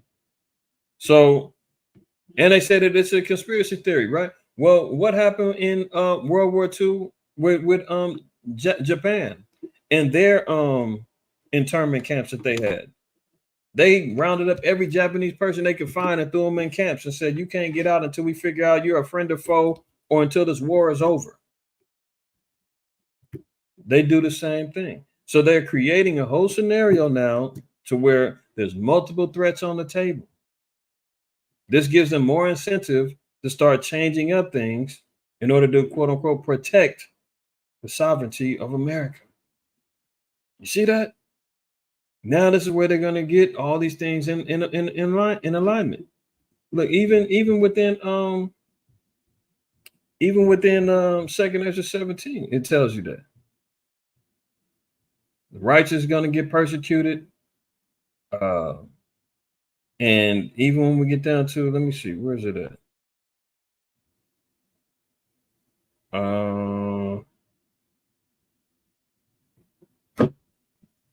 Let me see. It's in, I think I passed it up.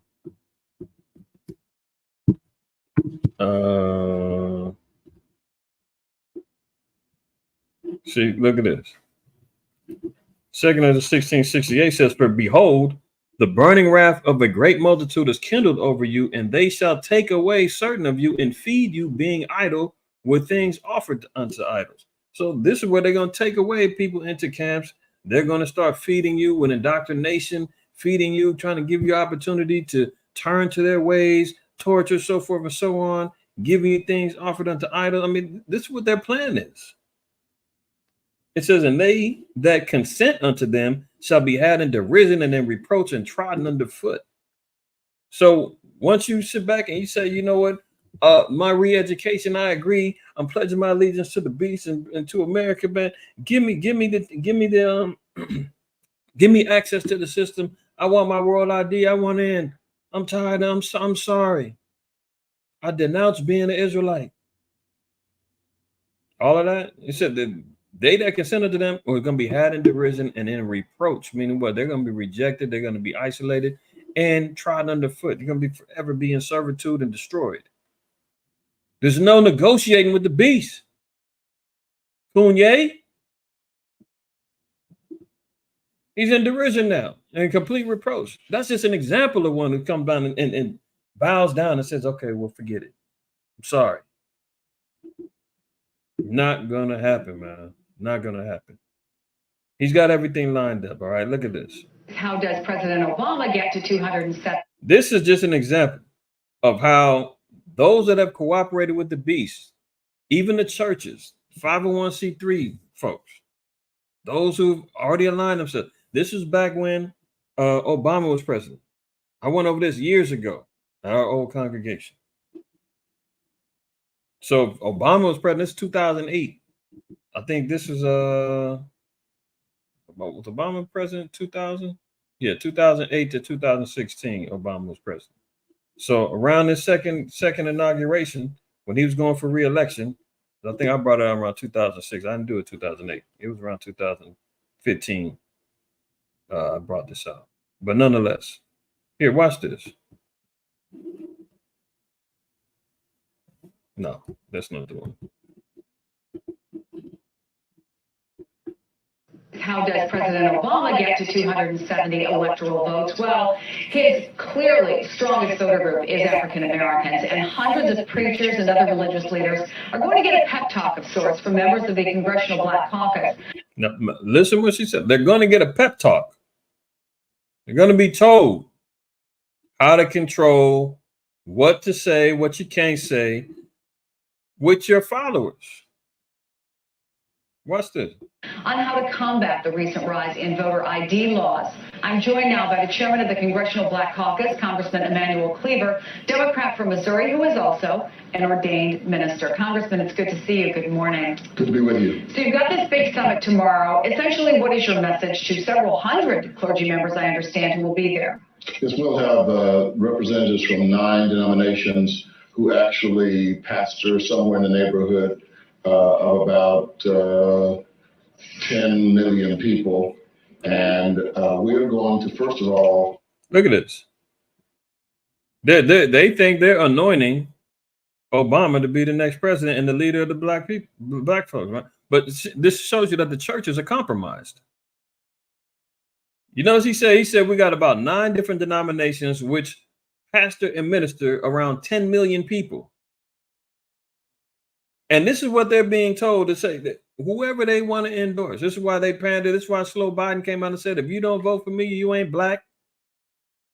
They know if they get the black pastor's mouth They can get a hold of them and they lock them in through 501c3s and tell them this is what you can and can't say. They're not supposed to be involved in politics, but they're being told to influence your followers. Just give them hints about which direction they should go. And we'll continue on padding your pockets. Equip them with the information they need to know about what they can say and what they cannot say in the church that would violate their 501c3 status with the IRS. In fact, we're going to... Oh, you heard that. When it comes down to politics and other things, there are things that you can and can't say because it will affect your 501c3 status with the IRS. 501c3 status with the IRS. In fact, we're going to have the IRS administrator there. We're going to have the Attorney General, Eric Holder, there. We're going to have the lawyers organization from around the country, the ACLU, all giving ministers guidance on what they can and cannot do. What they can and cannot do. Okay. They're going to be used in alignment to make sure that this whole plan goes down. This is how they're going to have these black folks bamboozled sitting up in these damn crack houses with IVs of religious dope lining through their veins, not questioning How does nothing. President Obama get to 200? Right? Look at this. Law ever become a reality in America? Some fear any nuclear, biological, or chemical attack on U.S. territory might trigger just that. And as KSLA News 12 Jeff Farrell discovered, the clergy would help the government with potentially their biggest problem, us. From my cold, dead hand. Charlton Heston's famous declaration captures a truly American value, the overarching desire to protect our freedoms. But gun confiscation is exactly what happened during the state of emergency following Hurricane Katrina in New Orleans. U.S. troops also arrived, something far easier to do even now thanks to last year's elimination. See, so they already show us examples. 2005 Katrina, military, police came through confiscating guns. So there is a provision that they're going to say the Second Amendment is null and void. It's a national emergency. Posse Comitatus Act, that where military can't come on the streets and all that, that's dead. We're coming through season, going door to door. That's going to cause a whole nother uprising because you're going to have plenty of people going to say you ain't taking my guns. That's why you just seen Charlton Heston talking about from my cold dead hands. You know, if you see it, come and take it. All that mentality that Esau got, they ain't gonna let these people come take their stuff, which is going to create more chaos, more issues within the streets, right? Of the 1878 Posse Comitatus Act that forbid U.S. troops from policing on American soil. If martial law were enacted here at home, like depicted in the movie The Siege, easing public fears and quelling dissent would be critical. And that's exactly what the clergy response team, as it's called, helped accomplish in New Orleans. Jeff, the primary thing that we say to anybody is let's cooperate and get this thing over with, and then we'll settle the differences. Here's a white preacher, and this is what they telling the Negroes the same thing. Dr. Darrell Tuberville, let's cooperate, and we'll get everything settled after the fact. They ain't gotta have no damn voice to settle nothing with the government. We just seen the head of the damn pastors all talking about we need to be told what they can and can't happen, what you can and can't do. Once the crisis is over. Such clergy response teams would walk a tightrope between the needs of the government versus the wishes of the public. In a lot of cases, these clergy would already be known in the neighborhoods in which they're helping to defuse that situation. For the clergy, one of the biggest tools that they will have in helping calm the public down or obey the law is the Bible itself, specifically Romans 13. Because the government is established by the Lord, you know, and that's what we believe in the Christian faith. That's what's stated in the scripture. Civil rights advocate. See, and I'm about to go back over that too, because they're using Romans 13 talking about obey the higher powers and authorities because God set it up and all that. They completely screwed that up. Right? I'm gonna have to go Romans 13 again in the near future. But I just want to pause there for time's sake, because this is what they want to establish. This is what they want to do. Now, Naquab, you saying, trust me, it ain't going to happen. Yeah, it's going to happen, because why? This is when we see in the scripture say there's going to be civil unrest, one people fighting against another people. There's plenty in the military who's going to refuse orders, who's going to say, no, I'm not doing that. Then you're going to have some who's going to abide by said laws. There's got to be civil unrest. There's got to be warfare. Look, here's a couple of articles that I had pointed up. This is from westpoint.edu. This is from the Army's own website. Urban Warfare Project. In the future, I can say with very high degrees of confidence, the American Army is probably going to be fighting in urban areas. We need to man, organize, train, and equip the force for operations in urban areas. Highly dense urban areas, that's a different construct. We're not organized like that right now. This is from a quote from General Mark A. Milley, Chief of Staff of the Army. So they already preparing and know that they need to prepare. And they ain't just worried about Palestinian cities in the Middle East. They're going to do it here too. America has to go through a complete restructuring when it comes down to warfare. Wars is going to be civil, racial, all of the above is going to be hitting the shores of America as well. So the Army is even acknowledging that they need to complete their organization for urban warfare. Now, even when you're looking at American ghettos, what's it say? Ghettos in the United States are typically urban neighborhoods. See, they're not going to, the Negroes, man, we're going to do a good enough job killing ourselves, you know. So when they're talking about urban, they're talking about cities, densely populated areas, but this is all the areas where Israel lives. So 2/3 of Israel is going to get caught up in a lot of this madness too. That's going to be part of their judgment as well. So the ghettos is part of the urban neighborhoods. Army saying that they've got an urban warfare project. Rex 84 involving with the concentration camps and whatnot. You know, even when you're looking at, if you remember last week when we talked about the 15-minute cities, they said that they're going to line them up according to districts, right? Now, in comparison to the Hunger Games and their 12 districts, they've even got, FEMA's got, I think it's 10 FEMA districts that's already lined up. I showed y'all the map before. If you don't remember, look up on Google Images or whatever, the FEMA districts, and they'll show you the breaking up of America, how they got it. Even the monetary system, the Federal Reserve is what? The Federal Reserve System consists of what? 12 districts, each responsible for a geographic area of the company. They already got everything lined up on how things are going to be divided so that they can control districts, as opposed to all hell breaking loose. We're trying to control the whole country. Everybody's going crazy. They're already going to isolate districts because it's easier to control everybody via district.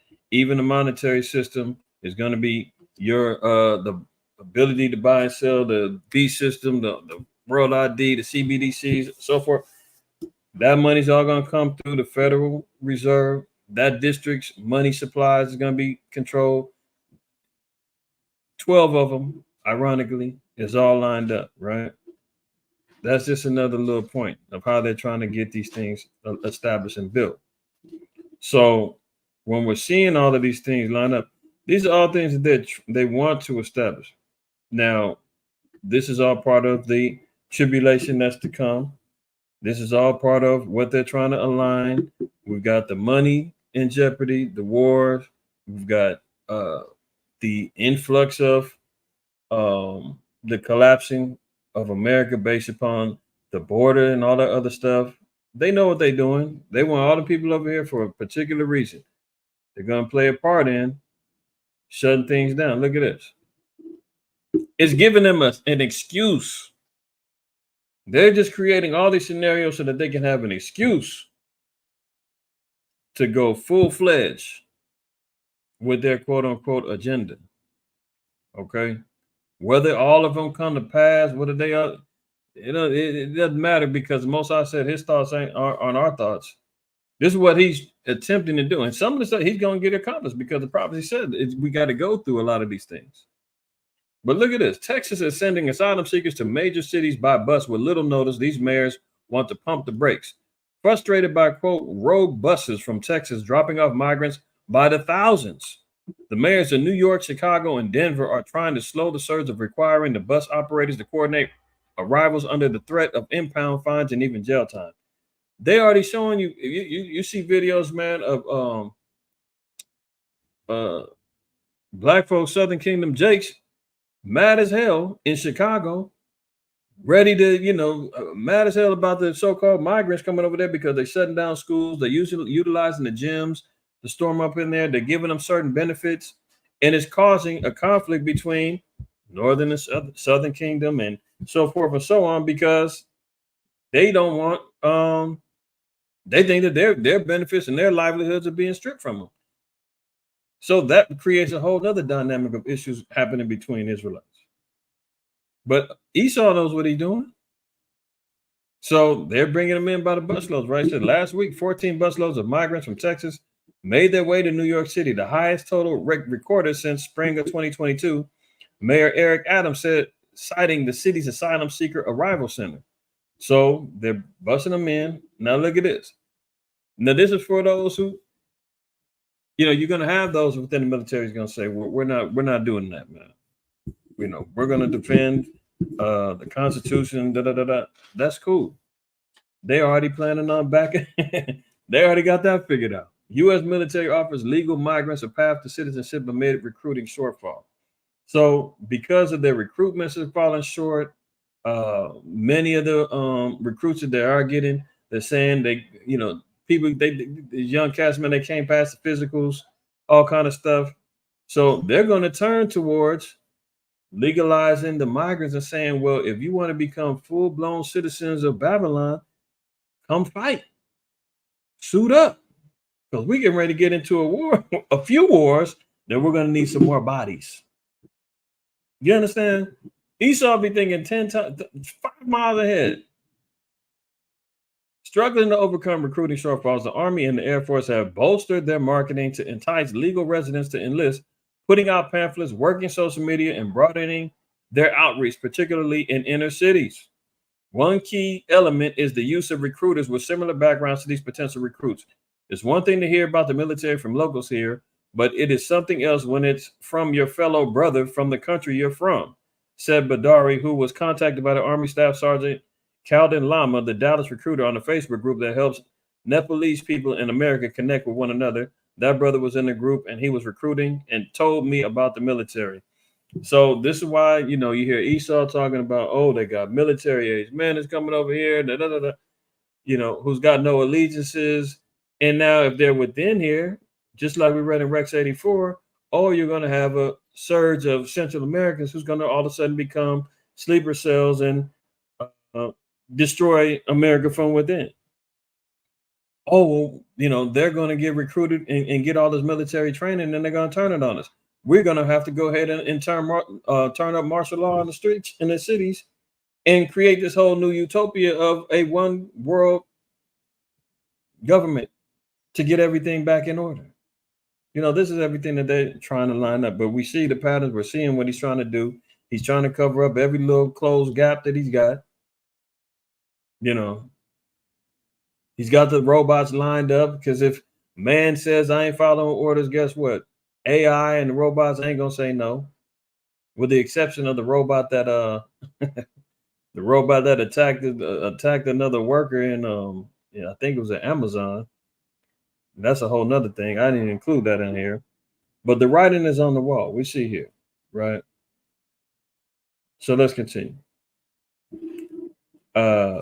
Economically, we still see a fast decline in various areas. Pizza Hut's laying off 1,200 delivery drivers in California ahead of the Governor Gavin Newsom's new $20 fast food minimum wage after McDonald's and Chipotle warned of menu price hikes in the Golden State. So California, $20 working for fast food, you might say, man, that's great. I ain't mad at nobody that's working there and they're getting their money. That's cool. But at the same time, they're probably only getting part-time hours. The cost of the food is going to go up. And guess who's getting laid off? The delivery drivers, because they're going to tell the delivery drivers, guess what, man? We've got DoorDash, Uber Eats, and whatever other little food delivery services that can take your place. There's somebody else out there hustling, man, and we're going to you're going to get charged for the delivery fees instead of us, you know. And that's just how it works. So it's all that's why it's like, man, when he's speaking fair, believe him not. If he give you a gift, it's to destroy your heart. You make it sound like $20 an hour for fast food is great. But when you're working part-time, you're gonna have 2 or 3 jobs just to survive in California at that rate, let alone everybody else from if you're giving somebody a little bit more, that means somebody else is gonna, somebody else is gonna get taken out. So that's how the white man works. See, let's continue on. Tyson's Foods, one of the biggest meat producers, is investing in insect protein. Told y'all years ago. He's coming back. He wants to, we know that the clone meats and foods has already been approved. FDA done already lined it up. You seen the poop burgers that Moab is out there drumming up saying that it's good. They got the sewage water already lined up, ready to get put into effect in the next year and a half, is what they're saying. Who knows? They could already be doing it. Thanks to Bill Fakes. You understand? Now they got the insect proteins. Tyson Food is experimenting, trying to use that. Tyson, a major U.S. producer of beef, pork, and chicken, is betting on protein that comes from insects. The meat processor said on Tuesday that it is invested in Protix, a Netherlands-based insect ingredients maker. Tyson is not only taking a minority stake in the company, but is working alongside it to build a U.S. factory. That facility will use animal waste to feed black soldier flies, which will then be turned into food for pets, poultry, and fish. Tyson did not disclose the financial specifics of the deal.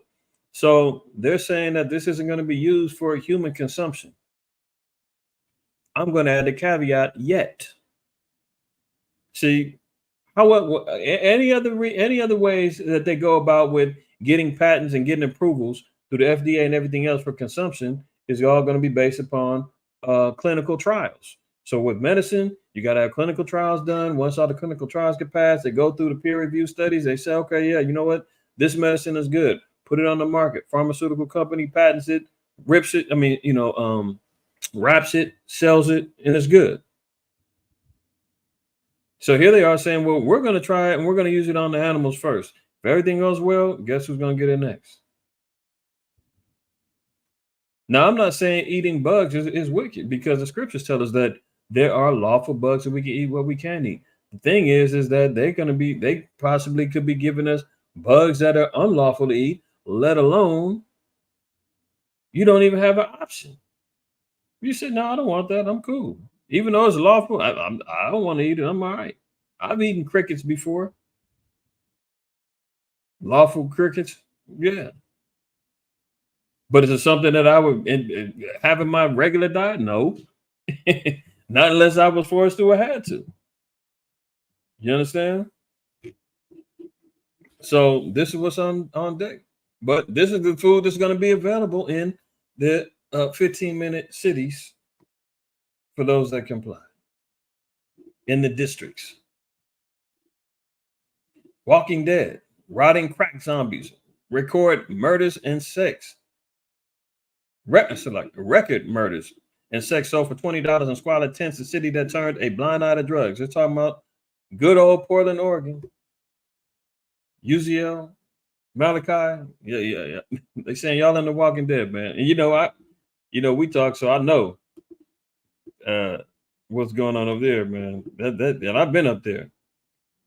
Portland is a whole nother beast, man. That place is wild. Trying to see if I can get this thing to missing part of this little article. Maybe that'll work. So the Walking Dead, I'll die you like that. Zombie-eyed and writhing on the streets, a groaning man collapses on the pavements of Portland, Oregon, but passers-by barely give him a glance. I mean, they've got the same. There's a particular city in Philly. I forgot what it is. All these people, man, is cracked out. I'm sure y'all seen the videos on that drug trank. I mean, they out there just frozen in suspended animation, man, glitched out on the ground, all jacked up. I mean, Portland is in the same predicament. That place is completely collapsing, man, from drugs, like they said, prostitution, crime, murders. I mean, it's going down up there, man. It's going down. But this is what they want. They want this to spread to multiple different cities, man. You see San Francisco, damn near like this now. Used to be a big tourist attraction, big money maker place for the city. Not no more. You know, metropolis cities in New York, Chicago, overran, jacked up. So they need all of these things to happen so they can come in and say, you want correction? You want us to do it right? Well, guess what? We're going to create these new district cities, 15 minutes. We're gentrifying. We're going to have it's all going to be based upon QR codes, payments, this, that, and the third. You feel me? Oh, you're not going to be able to need to go to this particular district no more. Public transportation is only going to be based upon your ability to travel, based upon your ID. You can't leave up out of this district unless, approved, so forth and so on. And that second after 15, the man's going to be desirous to go into a city and not be able. You seen the video last week, and they was doing prototype for, I think it was Montreal. And they were saying, why do you want to go you don't want to go to a park that's way out. You can go to a park right within your district. Oh, you can go to your grocery stores, the zoo. I mean, basically everything is going to be fully accessible within 15 minutes. You don't need to go outside of your district. You understand? So this is how they're going to create it. Destroy the cities and then come back and say, we got a whole new model and mold for everybody to live. There they go. Look at this. 30-foot waves, widespread rain, West Coast bracing for more storms. We got a little rain earlier and overnight, but this was up in Santa Barbara, Santa Cruz area. It's like the north, I think it's northeast or northwest from LA County. It's not LA County, but this is a whole nother little city. But some of y'all may have seen the videos, man.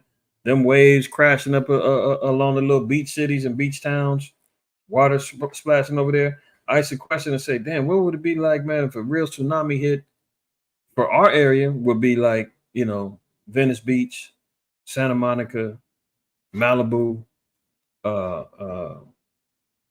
Dockweiler Beach over there, Manhattan Beach. And you see it right here, man. All the Meadamites, man, got them rich old homes and all that, beachfront properties. I can see earthquake really hit and that tsunami hit. You can forget about it, man. 30-foot waves, widespread rain, West Coast brace for more storms. You see the videos, man. They was moving cars, wiping out people that caught up out there, speculating and looking, watching the waves, dummies. They was getting hit up, injured, right? This is our people, man, being ignorant as hell. I don't know why these damn things aren't. But anyway, I'm not even gonna fix this one. Florida teen kills a sister during a fight over Christmas gifts. I'm sure some of y'all seen this story, man. Two brothers, man, 14 and 15 years old, fighting over a damn Christmas gift. This is why Jeremiah, the 4th chapter, 22nd verse says that my people are wise to do evil, but to do good they have no knowledge. The saddest children. If our people wasn't even worshiping and following after Saturnalia and following Christmas and all this other stuff, that sister would still be alive right now. The 14-year-old, 15-year-old boys wouldn't be locked up right now for murder. See? If they were not following after this foolishness, man. But our people love to have it so. They want to hear lies. They don't want to hear, scripture tells us in Isaiah 30. That our people want to hear lies. They want to be prophesied deceits. They want to be told smooth things. Don't want to be told what's right. Let me fix this so we can read it right. Okay. A Christmas Eve argument between the teen brothers over who was getting more gifts ended in tragedy in Florida. A 14-year-old boy shot and killed his sister who had tried to defuse the fight and then was shot by his older brother, the local sheriff said. The brothers, a year apart in age, were Christmas shopping on Sunday with their mother and their sister, Abigail Baldwin, 23, and her two sons when the argument broke out. They had his family spat over who was getting what and how much money was being spent on who. I mean, covetous. What else? Deuteronomy 28:54 about a man's eye shall be evil toward his brother. I mean, all manners of evil and wickedness, man, is right here. Shot his children, man, fighting over Christmas gifts, man, and they ended up killing their sister. Brother gets shot. Both of them now locked up. The mama done lost all her kids. All of them, right? Unbelievable. Unbelievable. Last thing I want to do, revisit it. You know, I might just re-upload, man, our video in class we did about New Year's. Probably upload it tomorrow, man. Something like I said with Christmas, man. Only so many ways you can remix the truth, you know.